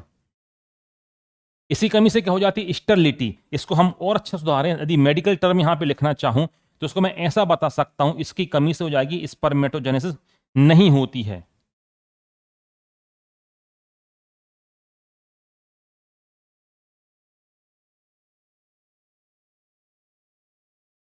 तो क्राउन जोन क्या होता है, नहीं होती है। और यदि इसकी एक्सट्रीम कमी होती है, कमी इसकी बहुत ज्यादा होती है, तो पैरालिसिस जैसी समस्याएं भी इसमें देखने को मिल जाती हैं, जो हम अभी चर्चा कर ही रहे थे।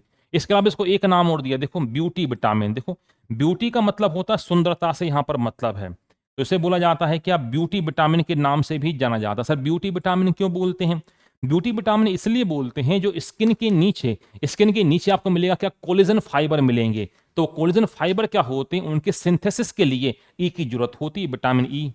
क्यों, तो कोलेजन फाइबर का काम करते हैं, स्किन को स्ट्रेच करके रखते हैं, खिंचा खिंचा सा रखते हैं, तो आदमी कैसा दिखता है, यंग यंग सा दिखेगा। क्योंकि भाई यदि कोलेजन फाइबर की सिंथेसिस कम हो जाए तो स्किन में कैसे रिंकल्स बन जाएंगे, झुर्रियां बन जाती हैं। इसलिए लोगों ने क्या नाम दे दिया इसको, ब्यूटी विटामिन भी नाम दे दिया। अब बहुत सारी क्रीम वगैरह के ऐड आप देखते होंगे, वो क्या बोलते हैं, इसमें मिलेगा विटामिन ए और विटामिन ई युक्त क्रीम। तो भाई साहब ऊपर ही टॉपिकल लेवल पर ऊपर ही आप लगाएंगे तो ऊपर से अंदर थोड़ी जाएगी, आपको ई खाना पड़ेगा, तब आपकी स्किन के अंदर से क्या होगी, वो नरिश यहां पर होगी। तो विटामिन ई को ही बोल देते हैं क्या, ब्यूटी विटामिन के नाम से भी इसे जाना जाता है। ठीक है, क्योंकि ई के बारे में सारी जानकारी वो लिखा है क्या, कहां कहां सोर्स लिखे हैं, ये सारी बातें इसमें बताई गई हैं। अगली बात कर लेते हैं विटामिन के की, अपन बात कर लेते हैं विटामिन के की। पहले अपन फंक्शन की बात कर लें, है ना, विटामिन के केमिकल नेम की बात कर लें और फिर फंक्शन की बात कर लेते हैं। चलो तो बात करते हैं विटामिन के, जिसको केमिकल नेम कहलाता फाइलोक्विनोन।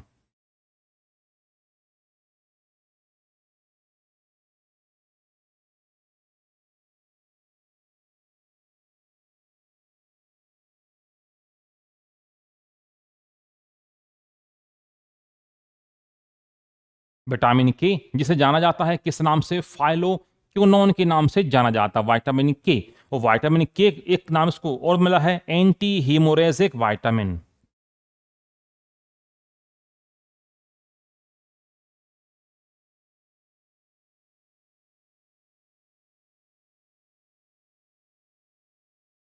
इसे एक नाम और मिला, एंटी हीमोरेजिक विटामिन। अब देखो इसको ऐसा नाम क्यों मिला है, तो शब्द का मीनिंग आप निकालते हैं। हीमोरेजिक का मतलब होता है टू फ्लो द ब्लड।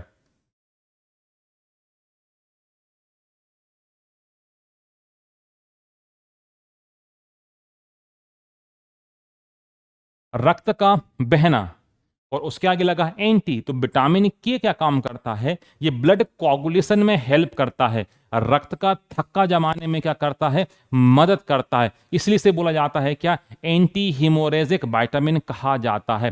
तो विटामिन के का काम क्या होता है, ये रक्त का थक्का जमाने में करता है क्या, मदद करता है। अब रक्त का थक्का जमाने में यहां पर ये मदद करेगा, तो जाहिर सी बात है ब्लड नहीं बहेगा, तो मतलब कोगुलेशन ऑफ ब्लड में ये हेल्प करेगा।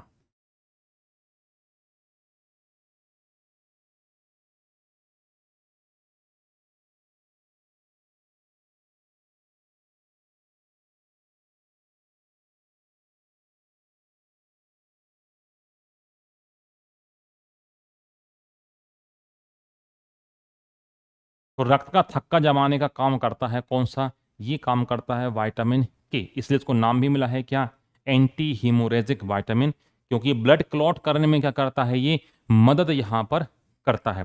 तो आप सभी लोग मुझे ये बताइएगा कि कौन सा, ये तो विटामिन हो गया कि विटामिन क्या काम कर रहा है, ये काम कर रहा है ब्लड कोआगुलेशन में मदद कर रहा है। आप मुझे कमेंट बॉक्स में कमेंट करके बताइएगा कि कौन सा खनिज है, कौन सा मिनरल है जो ब्लड कोआगुलेशन में हेल्प करता है, कौन सा खनिज है, मतलब खनिज आप समझ रहे हो, सोडियम पोटेशियम वाले। तो कौन सा खनिज है, कौन सा मिनरल है जो क्या काम करता है, ब्लड कोगुलेशन में हेल्प करता है, रक्त का थक्का जमाने का कार्य करता है। कमेंट बॉक्स में कमेंट करके बताइएगा। विटामिन तो मैंने आपको बता दिया कि ये ब्लड कोगुलेशन में हेल्प करता है। अब खनिज मुझे आप बताएंगे कि ऐसा कौन सा खनिज है जो कि ब्लड कोगुलेशन में क्या कर रहा है, या रक्त का थक्का जमाने में क्या कर रहा है, ये मदद कर रहा है। तो वही यहां पे लिखे हुए हैं इसके बारे में जानकारी, है ना। चलो, अब बात कर लेते हैं क्या अगली जो कैटेगरी आपको यहां पर देखने को मिलेगी। अगली कैटेगरी में आपको जो मल्टीपल विटामिन आपको देखने को मिलेंगे, ये होते हैं कैसे, ये होते हैं वाटर सॉल्युबल, क्योंकि विटामिन को दो कैटेगरी में यहां पर बांटा गया है। देख लो आप, जो मल्टीपल विटामिन जो हैं, जो विटामिन को दो कैटेगरी में यहां पर बांटा है। पहले कहलाते हैं फैट सॉल्युबल विटामिन,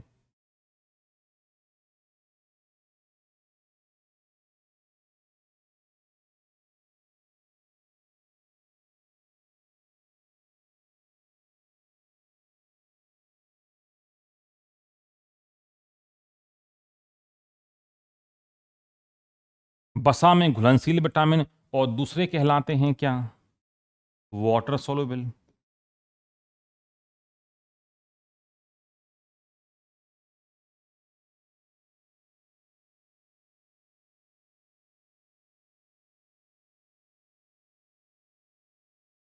जल में घुलनशील विटामिन, और आप सभी को पता है ये कैटेगरी कौन सी है, इसको मैं याद कराता हूं कीड़ा के नाम से, KEDA।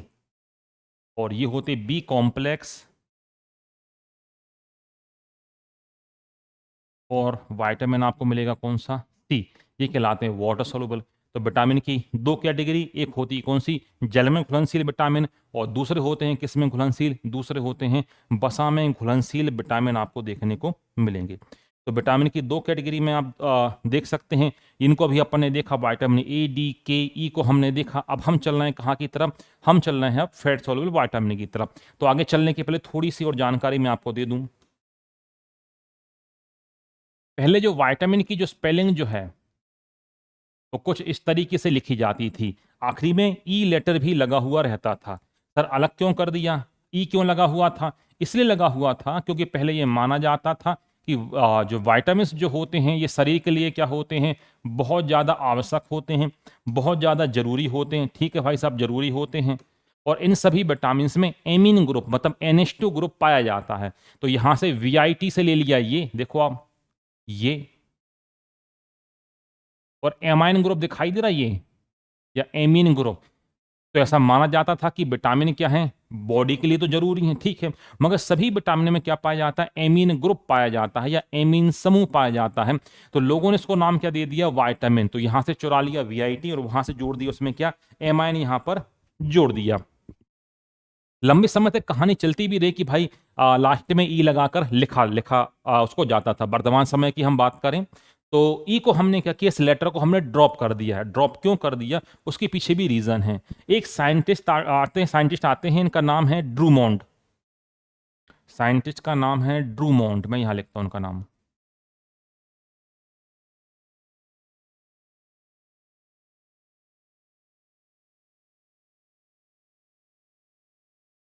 वैज्ञानिक आते हैं ड्रूमोंड, तो ये बोलते हैं साहब की जो हर विटामिन जो है, हर विटामिन जो है, इसमें NH2 ग्रुप या एमाइन ग्रुप हर विटामिन में क्या होगा, नहीं पाया जाता। कुछ विटामिन में तो पाया जाता है, मगर कंपलसरी थोड़ी कि हर विटामिन में ही पाया जाए।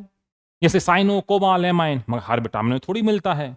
तो उन्होंने बोला कि भाई हर विटामिन में तो नहीं पाया जाता, ने प्रूफ करके भी बताया। तो बाद में हमने क्या काम किया, इस स्पेलिंग में से इस ई लेटर को हमने क्या कर दिया, ड्रॉप कर दिया।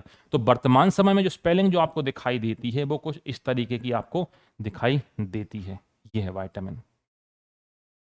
और विटामिन के बारे में थोड़ी सी और जानकारी, अब चूंकि विटामिन देख ही रहे हैं तो देख ही लो आप। एक नाम आप सभी लोगों ने सुना होगा, फंक। तो vitamin term was first time given by scientist funk. Vitamin शब्द पहली बार फंक नामक वैज्ञानिक ने यहां पर दिया था। विटामिन शब्द पहली बार किसने, फंक ने दिया था। अच्छा, विटामिन क्या होते हैं, these are organic in nature.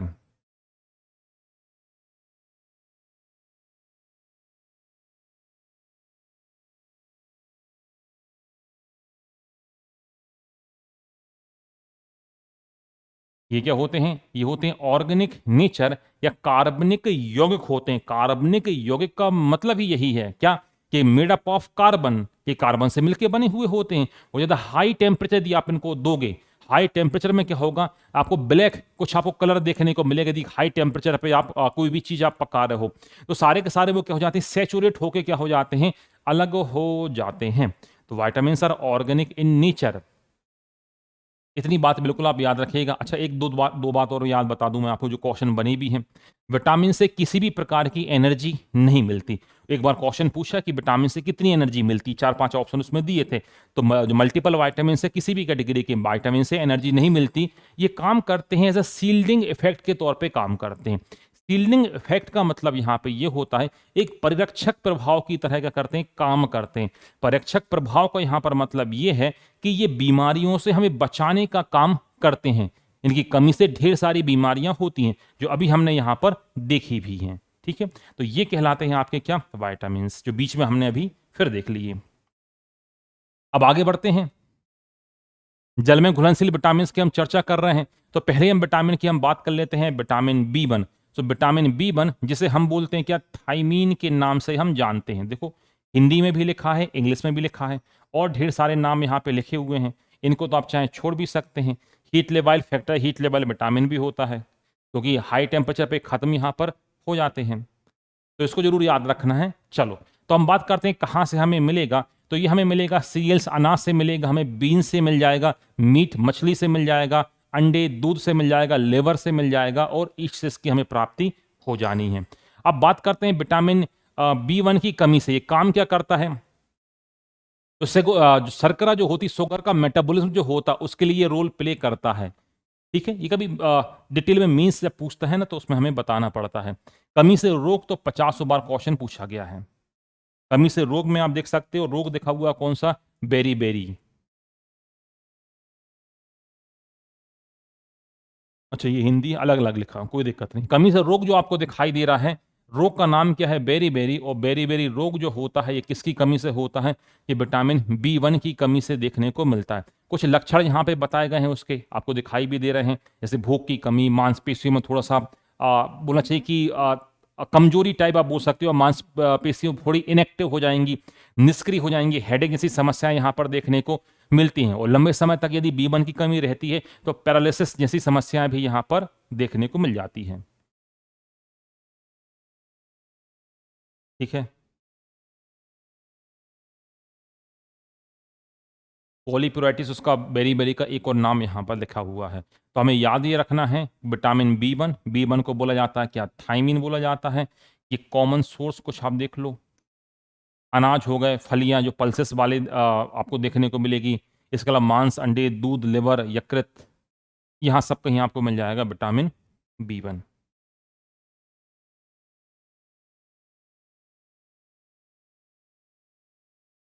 आगे हम बात करते हैं विटामिन B2। तो विटामिन B2 के 2-3 नाम आप देखो पहले। एक कहलाता है riboflavin. Vitamin B2, vitamin B2 को नाम दिया है राइबोफ्लेविन।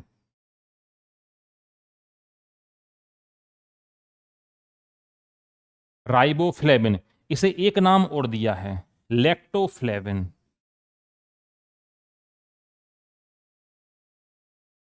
इसे एक नाम और दिया है, लैक्टो हेपेटोफ्लेविन।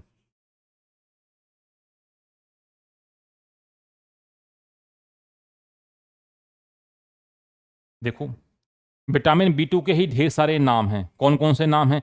पहला इसको बोला जाता है क्या, जो कॉमन नेम सभी जानते ही हैं, इसे बोला जाता है, किस नाम से जाना जाता है, राइबोफ्लेविन के नाम से जाना जाता है, जो सभी लोगों ने पढ़ा भी होगा। इसको एक नाम और दिया, इसको बोलते हैं लैक्टोफ्लेविन बोला जाता है। इसे बोला जाता है हेपेटोफ्लेविन भी इसे कहा जाता है। सर, लैक्टोफ्लेविन बोल रहे हैं, हेपेटोफ्लेविन बोल रहे हैं, क्यों बोल रहे हैं?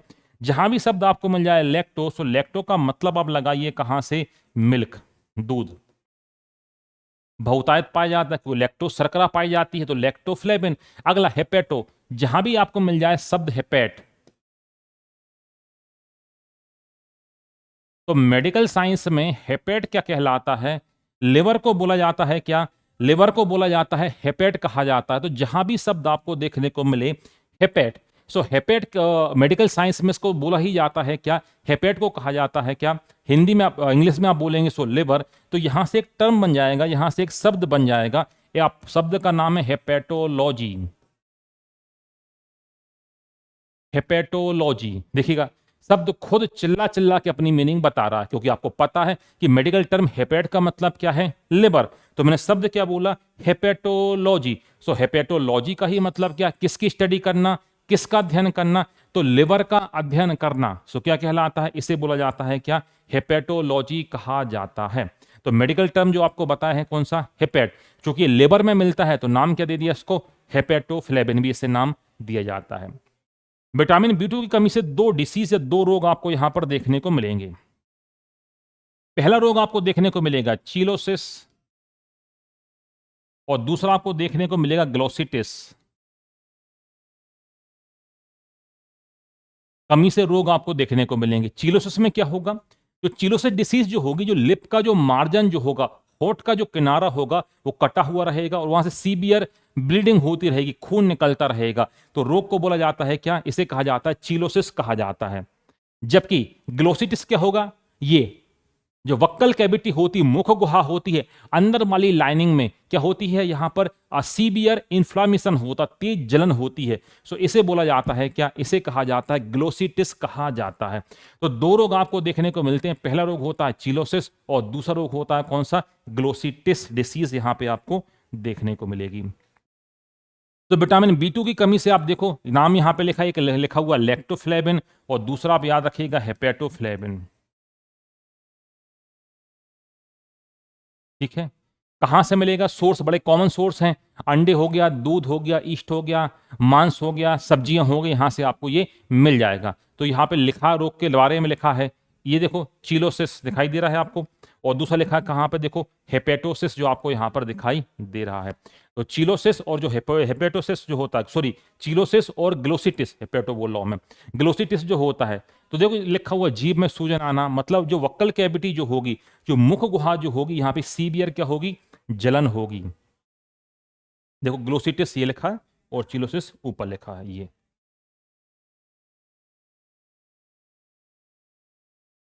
दो बड़े कॉमन डिसीज हैं जो से की कमी से यहां पे आपको देखने को मिलते हैं। ठीक है,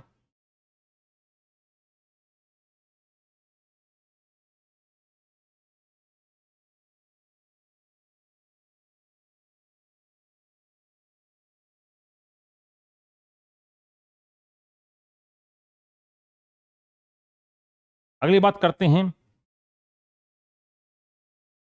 बी3 की बात करते हैं पहले, है ना, पहले बी3 की बात कर लेते हैं, फिर बी5 की अपन चर्चा कर लेंगे।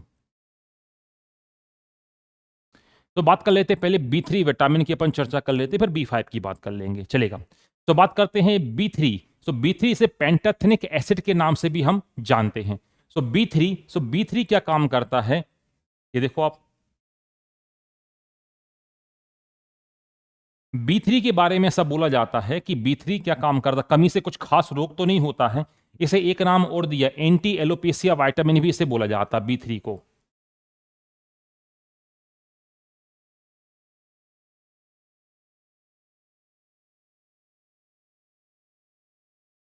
एंटी एलोपेसिया, एलोपेसिया का मतलब ही होता है क्या, बाल्डनेस।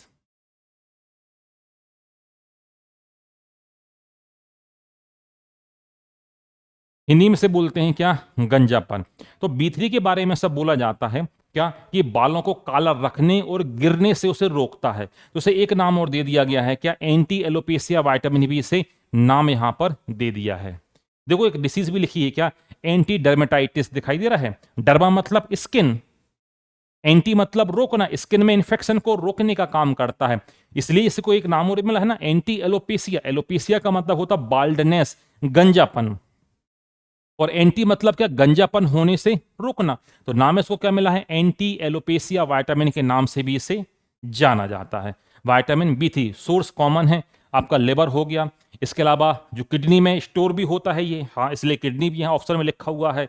ईस्ट हो गया, आपको मिल जाएगा, एग में मिल जाएगा, जैगरी में मिल जाएगा, पोटैटो में मिल जाएगा, ढेर सारे यहाँ पे इसके सोर्स बताए गए हैं। ठीक है, चलेगा। सो अगली हम बात करते हैं विटामिन बी 5 की। हम चर्चा करते हैं। देखो, विटामिन बी 5 जिसे जाना जाता है, किस नाम से जाना जाता है? इसे नियासिन के नाम से जाना जाता है। ठीक है, इसे एक नाम और दिया है, इसे बोलते हैं निकोटिनामाइड भी इसे कहा जाता है। मैं यहीं पे लिख देता हूं, निकोटिनामाइड।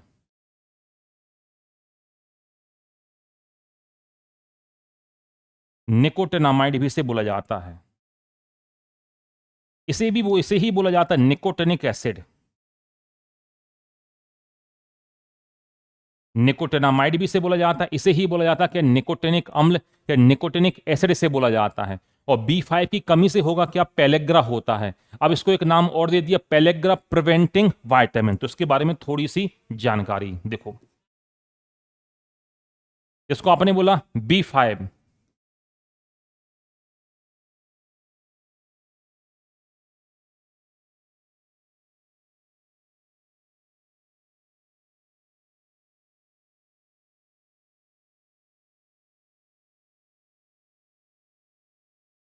इसे नाम दिया क्या? पेलेग्रा प्रिवेंटिंग वाइटामिन भी बोला जाता है। तो इसकी कमी से एक रोग होता है, रोग सभी को पता होना चाहिए, पेलेग्रा।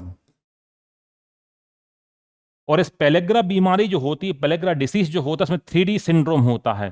तो पहला डी आपको देखने को मिलेगा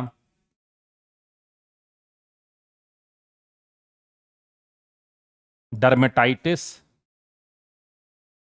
डीमेंशिया, दूसरा डी डीमेंशिया, तीसरी डायरिया।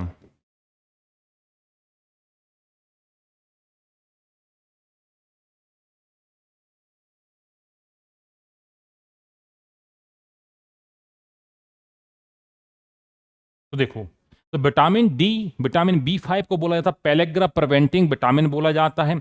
और इस पेलेग्रा में 4D या 3D आपको देखने को मिलेगा। 3D इसलिए, इस पेलेग्रा बीमारी में 3 बीमारियां हो जाती हैं। पहली डर्मेटाइटिस, इसको बोलते हैं इन्फेक्शन इन स्किन, त्वचा में क्या हो जाना? संक्रमण हो जाना। दूसरा कहलाता है डिमेंशिया, ये ए है ना, डिमेंशिया। इसको बोला जाता है लॉस ऑफ न्यूरॉन, न्यूरॉन का कम हो जाना। और तीसरा आप सभी को पता है डायरिया, जिसको आप बोलते हो क्या? उल्टी दस्त के नाम से, जिसे आप जानते हो। तो विटामिन बी 5 की कमी से पेलेग्रा होता है। और इस पेलेग्रा रोग में 3 बीमारियां एक साथ हो जाती हैं। तो लोग क्या बोलते हैं कि किस बीमारी में 3D सिंड्रोम होता है? किस बीमारी में क्या 3D क्या होता है? सिंड्रोम किस बीमारी में होता है? सो पेलेग्राम में आपको देखने को मिल जाएगा क्या? 3D syndrome. और यदि इलाज नहीं कराते हैं तो चौथा डी भी यहां पर देखने को मिल जाता है। जी हां, 4th D। और 4th D का मतलब यहां पे है डेथ। आदमी की क्या हो जाती है? मृत्यु यहां पर हो जाती है यदि इलाज नहीं कराएंगे। सो चौथा डी यहां पर देखने को मिलेगा। तो चौथा डी कहलाता है क्या? ये कहलाता है डेथ, यहां पर कहलाता है। तो बी 5 जो पेलेग्रा जो होता है, इस पेलेग्रा में 3 बीमारियां एक साथ हो जाती हैं। डिमेंशिया मतलब लॉस ऑफ न्यूरॉन, डायमेटाइटिस त्वचा में संक्रमण, डायरिया उल्टी दस्त। और इलाज नहीं कराओगे तो चौथा डी आपको देखने को मिलेगा, इसे आप बोलते हो क्या? डेथ। तो इसलिए कई बार क्वेश्चन पूछा है किस बीमारी में 3D सिंड्रोम देखने को मिलता है? पेलेग्रा। आंसर लगाएंगे पेलेग्रा। अब पूछ लिया 3D में बीमारियों के नाम पूछ लिए, कौन कौन से डी किसके लिए हैं? तो first D dementia, dermatitis, diarrhoea, ये आपने बता दिया। और अगला क्वेश्चन यहां पे बनता है कि जो पेलेग्रा रोग जो होता किस विटामिन की कमी से होता है? सो आप बताएंगे विटामिन बी 5 की कमी से देखने को मिलता है क्या? पेलेग्रा देखने को मिलता है। चलिएगा, अगले विटामिन की तरफ करते हैं चर्चा। बात करते हैं विटामिन बी 6 की, बात करते हैं, जिसे आप प्यार से बोलते हो पायरिडॉक्सिन।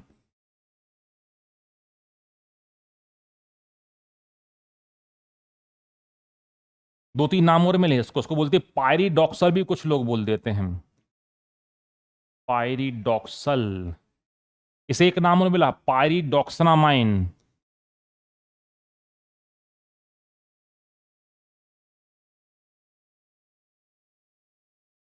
इसी के ही नाम है ये।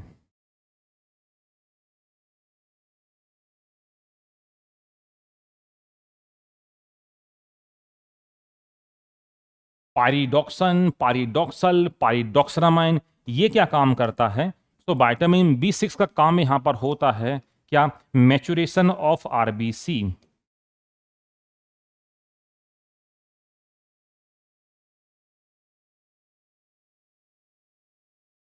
मतलब जो रेड ब्लड कार्पस्कल्स होती हैं, हिंदी में आप बोलते हो लाल रक्त कणिकाएं, उनको मैच्योर होने के लिए, उनको परिपक्व होने के लिए क्या जरूरी होता है? विटामिन बी 6 की क्या होती है? आवश्यकता होती है। तो विटामिन बी 6 का काम करता है आरबीसी के मैच्योरेशन में हेल्प करता है। तो विटामिन बी 6 देखो पारिडॉक्सिन, पारिडॉक्सल या पारिडॉक्सनामाइन कहाँ पर मिलेगा? सो आपको मिल जाएगा, ये लिवर में मिल जाएगा, किडनी में स्टोर होता सो किडनी में भी मिलेगा, कुछ आपको ईस्ट में मिलेगा। इसके अलावा जो मछली जो होगी, मछली जो होगी, मच्छी यहाँ पे लिखा हुआ, ठीक है, ये भी चल जाएगा शब्द। यहाँ पे आपको ये आसानी से मिल जाएगा। फिर देखो क्या लिखा, लेग्यूमिनस दिखाई दे रहा है, लेग्यूमिनस। लेग्यूमिनस का मतलब इसमें लेग्यूम पाए जाते हैं, जो पल्सेस वाली फैमिली होती है ना, तो दो भागों में क्या हो जाती है, टूट जाते हैं, लेग्यूमिनेसी। तो उसमें भी आपको मिल जाएगा क्या? विटामिन बी 6 मिल जाता है। काम क्या करता है? इसकी कमी से जो रोग जो होता है, यहाँ पे तो क्या लिखा है, एनीमिया, तो हमने क्या बोला, ये हेल्प करता है मैच्योरेशन ऑफ आरबीसी।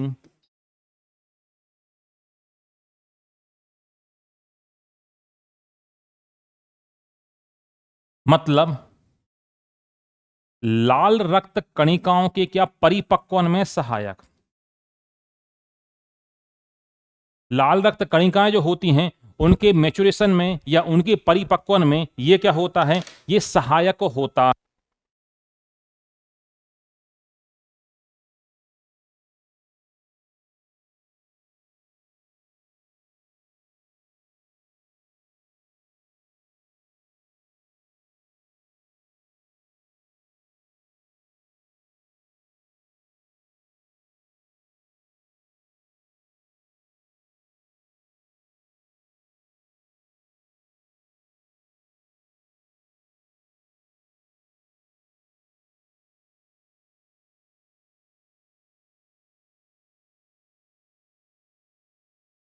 तो बात कर रहे थे हम विटामिन बी 6 की, हम बात कर रहे थे पाइरोक्सन या पाइरोक्सल की हम बात कर रहे थे। सो मैच्योरेशन ऑफ आरबीसी, आरबीसी के क्या मैच्योरेशन में, परिपक्वन में क्या होता है? ये सहायक होता है।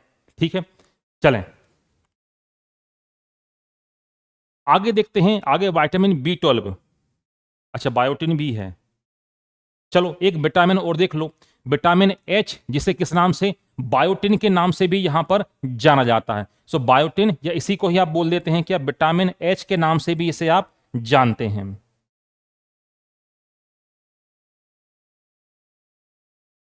विटामिन एच, जिसको या बायोटिन के नाम से भी जानते हैं, सोर्स यहां पे लिखे हैं, चाहे लिवर हो, चाहे किडनी हो, अंडे हो। इसके अलावा पीतक यहां पे जो बात कर रहे हैं, एग योक की यहां पे बात यहां पर की जा रही है। ये क्या काम करता है? आपको पता है, स्किन के लिए भी हेल्पफुल रहेगा ये। इसके अलावा एनोरेक्सिया, मतलब जो मसल्स पेन जो हो रहा है, उसके लिए जरूरी है। तो बहुत सारी ऐसी डिसीज हैं, यहाँ पर एच जरूरी है। कॉमनली आपके एग्जाम में तो नहीं पूछा गया है, कभी एच नहीं पूछा गया है। B1 B2 B3 B5 B6 सी पूछे गए हैं, और B12 तक ये पूछे गए हैं। एच तो आपके एग्जाम में ये पूछा नहीं गया है। ठीक है, अगला आप देख लीजिएगा फॉलिक एसिड। फॉलिक एसिड के बारे में इतना पूछा गया है, ये क्या काम करता है? ये भी आरबीसी के मैच्योरेशन में, आरबीसी के परिपक्वन में ये क्या करता है? हेल्प यहां पर करता है। कौन सा? Folic acid. काम का आपका ये रहा।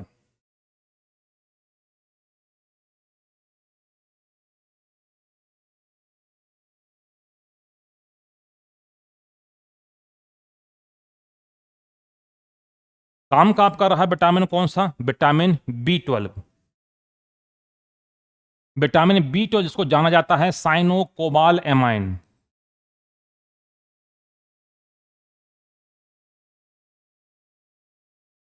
एकमात्र विटामिन जिसमें कौन सी कोबाल्ट मेटल पाई जाती है, कोबाल्ट धातु पाई जाती है, साइनो कोबाल एमाइन। तो एकमात्र मेटल जहां पे क्या पाई जाती है, कोबाल्ट धातु पाई जाती है विटामिन बी 12। और विटामिन बी 12 की कमी जो होगी, उसी कमी से एक रोग होता है, रोग का नाम है परनीसियस एनीमियम।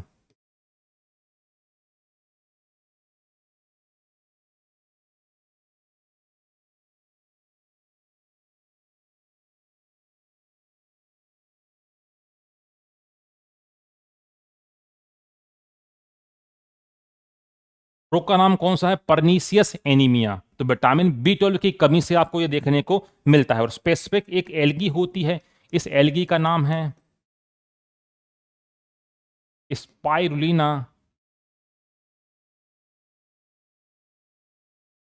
स्पाइरुलिना शैवाल, जो स्पाइरुलिना एल्गी जो होती है, इसमें आपको देखने को मिल जाएगा विटामिन B12 रिच आपको एल्गी देखने को मिल जाती है। हालांकि बहुत सारी शैवाल में पाया जाता है, ये स्पेसिफिक शैवाल है स्पाइरुलिना शैवाल। इसमें काफी ज्यादा मात्रा में पाया जाता है क्या, इसमें पाया जाता है विटामिन B12 पाया जाता है। ठीक है। विटामिन सी आप सभी को पता है, विटामिन सी से एस्कॉर्बिक एसिड बोला जाता है। अब विटामिन सी का काम क्या होता है, सो विटामिन सी की कमी से रोग होता है स्कर्वी। अब स्कर्वी में क्या होता है, विटामिन सी बहुत ज्यादा हेल्पफुल होता है किसके लिए, टीथ और गम्स के लिए, दांतों और मसूड़ों के विकास के लिए विटामिन सी क्या होता है, बहुत ज्यादा आवश्यक यहां पर होता है। कहां पर मिलेगा, तो ये मिलेगा आपको सिट्रस फ्रूट में आपको मिलेगा। सिट्रस फ्रूट का मतलब यहां पर है कि जो खट्टे फल जो होते हैं उनमें आपको देखने को ये मिल जाएगा। तो नींबू, संतरा, मुसब्बी एक ही परिवार के सदस्य हैं, इनमें मिल जाएगा। गूसबेरी में आपको मिल जाएगा, आंवले में आपको मिल जाएगा। तो ढेर सारे यहां पर ये आपको देखने को मिलेंगे जहां पे आपको ये मिल जाएगा कौन सा, विटामिन सी। तो विटामिन सी के सोर्स ढेर सारे, और सभी को पता है इसे एस्कॉर्बिक एसिड के नाम से भी जाना जाता है। ठीक है।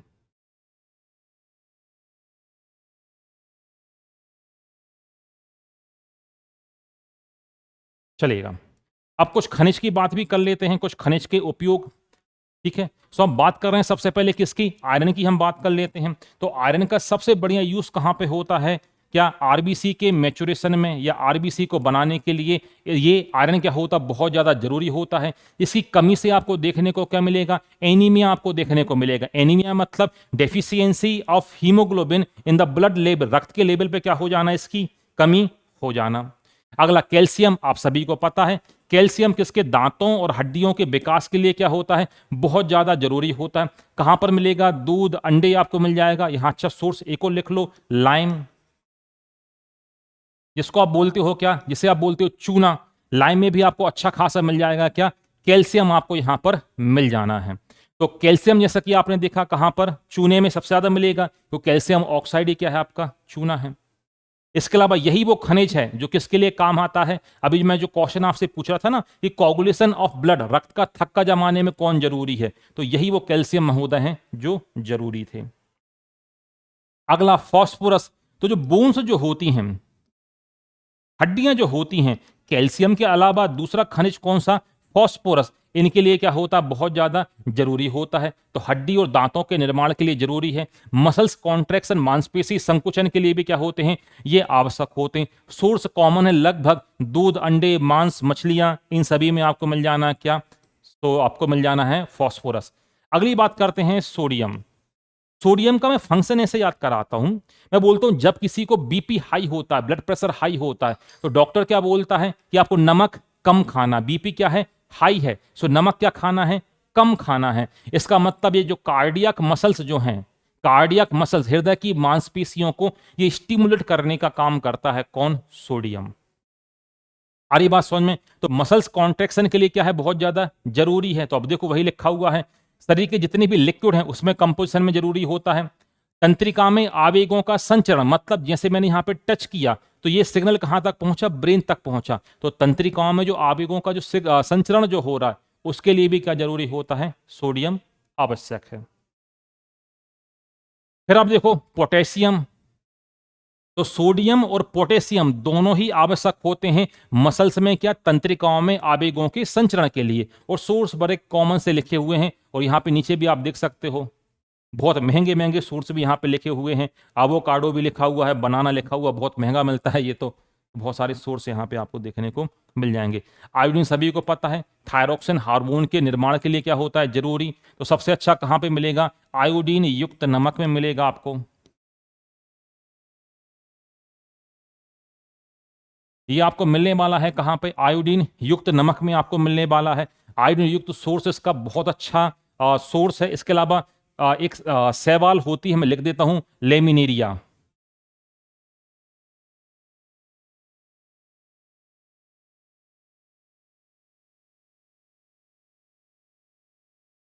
तो लेमिनेरिया एल्गी जो होती है, लेमिनेरिया एल्गी में क्या होता है, ये बहुत ज्यादा एसेंशियल है, बहुत ज्यादा क्या होता है, ये आपको देखने को मिलेगा सर्वाधिक मात्रा में इस लेमिनेरिया शैवाल में। फिर देखो मैग्नीशियम, तो बहुत सारे जो एंजाइम होते हैं उनको सक्रिय करने के लिए आवश्यक सोर्स कॉमन लिखे हुए हैं। फिर बात करते हैं सल्फर, तो सल्फर क्या होता है, बॉडी के अंदर, शरीर के अंदर एक प्रोटीन होता है, उसको बोलते हैं हार्ड केराटिन प्रोटीन। तो उसके निर्माण के लिए क्या होता है, ये बहुत ज्यादा जरूरी होता है। अब हार्ड केराटिन प्रोटीन से बाल और नाखून बनते हैं, तो सल्फर का उपयोग यही कि बाल और नाखून के निर्माण के लिए जरूरी। पर हमने बात की किसके लिए, क्लोरीन की बात की। सो क्लोरीन आपको मिल जाएगा सामान्य भोजन में मिल जाएगा, कुछ आपको दूध में यहां पर मिल जाएगा। तो ये क्या काम करता है, ऑस्मोटिक प्रेशर, मतलब कि जो परमिएबल मेम्ब्रेन है, प्रेशर यहां और यहां, उसको मेंटेन करने के लिए क्लोरीन क्या होता है, एसेंशियल होता है, क्लोरीन होता है इसमें आवश्यक होता है। क्लोरीन हम बात करते हैं, दांत जो होते हैं, दांत की जो ऊपर की जो लेयर जो होती है, ये इसको बोलते हैं एनेमल। तो इस एनेमल के निर्माण के लिए क्या जरूरी होता है, फ्लोरीन बहुत ज्यादा आवश्यक है, क्योंकि इस ये एनेमल जो होता है कैल्शियम फ्लोराइड और कैल्शियम फॉस्फेट का मिलकर बना होता है। और एनेमल के बारे में जानकारी क्या, ये होता है hardest substance of the human body, ये शरीर का सबसे कठोरतम पदार्थ होता है। इतना कठोर होता है, यदि इसको स्टील की रॉड के ऊपर रगड़ दिया जाए तो स्पार्क विल बी प्रोड्यूस, यहां से चिंगारियां निकल जाती हैं। चलेगा, तो अगला जो एनसीईआरटी का वहां पे टॉपिक आपको देखने को मिलता है, फाइबर्स के ऊपर एक टॉपिक आपको देखने को मिलता है। फाइबर का मतलब होता है तंतु। तो एनसीईआरटी ने आपको बताया, तो उसमें तो मैं डिटेल में आपको बता देता हूं कहां से कौन से फाइबर मिलते हैं। तो एनसीईआरटी ने बड़ा बेसिक बताया कि तंतु जो होते हैं फाइबर दो तरीके के होते हैं, एक होते हैं नेचुरल फाइबर जिनको हम प्लांट से प्राप्त करते हैं, और दूसरे होते हैं सिंथेटिक फाइबर जो होते हैं, इन्हें हम प्राप्त कहां से करते हैं, इन्हें हम क्रिएट करते हैं, इन्हें हम बनाते हैं कहां पर, लेबोरेटरी में। तो आप देख सकते हो फाइबर की दो कैटेगरी, एक होता है आपका नेचुरल फाइबर और दूसरा आपको देखने को मिलेगा सिंथेटिक। कपड़े वगैरह बनाने के लिए इसका हम यूज करते हैं, दूसरा आपको मिलेगा सिंथेटिक। तो जो नेचुरल फाइबर जो होते हैं ये जंतुओं से मिल जाएंगे, एनिमल से मिल जाएंगे, एनिमल बोल रहा हूं, हाँ एनिमल से मिल जाएंगे, वेजिटेबल से मिल जाएंगे। कहाँ पे, जैसे कपास आपने बोला, आपने जूट आपने बोला, आपने पटसन आपने बोला, ये क्या है आपके नेचुरल पॉलीमर हैं। अब सिंथेटिक तो आपने नाम सुने ही होंगे, सिंथेटिक कृत्रिम रूप से ये पॉलीमर जो आप बनाते हैं, जैसे पॉलिएस्टर हो गया, जैसे पॉलीथीन हो गया, ये आपके आर्टिफिशियल हैं। आपने कहाँ तैयार किए हैं इनको, हमने लेबोरेटरी में तैयार किए हैं।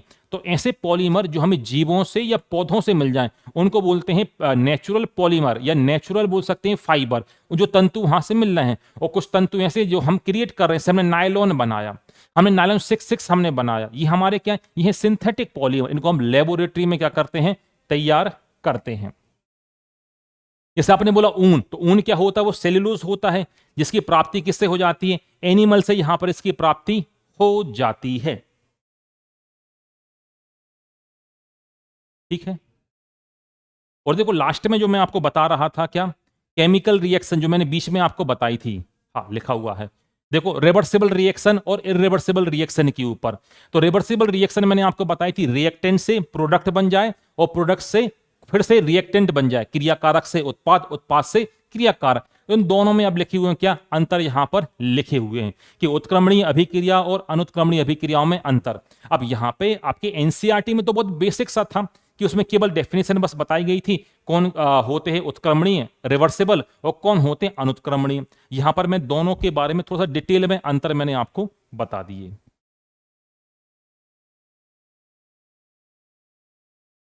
ठीक है, कुछ रिएक्शन भी लिखी हुई है, देख सकते हो आप कि डबल एरो से इसको क्या करते हैं, डिनोट करते हैं, प्रदर्शित करते हैं। देखो ये हैबर प्रोसेस है, अमोनिया के निर्माण की हैबर प्रोसेस। अमोनिया को बनाने की कौन सी विधि है, ये हैबर विधि है। हैबर विधि के द्वारा क्या बनाया जाता है, यहाँ पे अमोनिया को बनाया जाता है। और ये देखो इरिवर्सिबल जो आपको यहाँ पे दिखाई दे रहा है, देखा। तो ये कुछ रिएक्शन यहाँ पे हैं, तो मैंने रिएक्शन भी यहाँ पर लिख दी। तो दरअसल ये था बेसिक बेसिक एनसीईआरटी था, क्लास 6 का जो एनसीईआरटी है। इसमें कुछ मैंने जानकारी कुछ और अपने एडवांस भी हमने देख ली तो ये क्लास 6 की ये एनसीईआरटी है। अब आगे हम देखेंगे क्लास 7 की एनसीईआरटी, तो धीरे धीरे उसमें लेवल बढ़ेगा। जो क्लास 6 की एनसीईआरटी में बहुत ही बेसिक जानकारी यहाँ पर थी, तो कुछ अपने एक्स्ट्रा जानकारी भी यहाँ पर सीखी है। वो क्लास 7th में काम पड़ेगी, 8th में काम पड़ेगी, 9th और फिर 10th एनसीईआरटी में भी हमें काम पढ़ने वाली है। ठीक है, चलेगा। तो क्लास आपको कैसी लगी कमेंट बॉक्स में कमेंट करके जरूर बताइएगा। जो मल्टीपल वाइटामिन्स में जो डिटेल में है, तो वो आपको क्लास 10th में आपको और मैं डिटेल में आपको बताऊंगा। हालांकि इसमें इतना डिटेल था भी नहीं, केवल नेम बस लिखे हुए थे, मगर मैंने सोचा कि कुछ और जानकारी भी आपको यहाँ पर मिले, ताकि अपनी आगे की राह और ज्यादा आसान यहाँ पर हो जाए। क्योंकि अब धीरे धीरे इसमें लेवल एनसीईआरटी का क्या होगा, बढ़ेगा। तो अगली जो एनसीईआरटी होगी वो क्लास 7 की होगी एनसीईआरटी। क्लास आपको कैसी लगी एक बार कमेंट बॉक्स में कमेंट करके बिल्कुल आप बताइएगा। क्लास 6 के बाद हम 7, 8, 9, 10 धीरे धीरे हम यहां से आगे की तरफ हम बढ़ते जाएंगे। तो मुलाकात होगी सभी लोगों से अब क्लास 7 की एनसीईआरटी के साथ। ओके भाई, थैंक यू।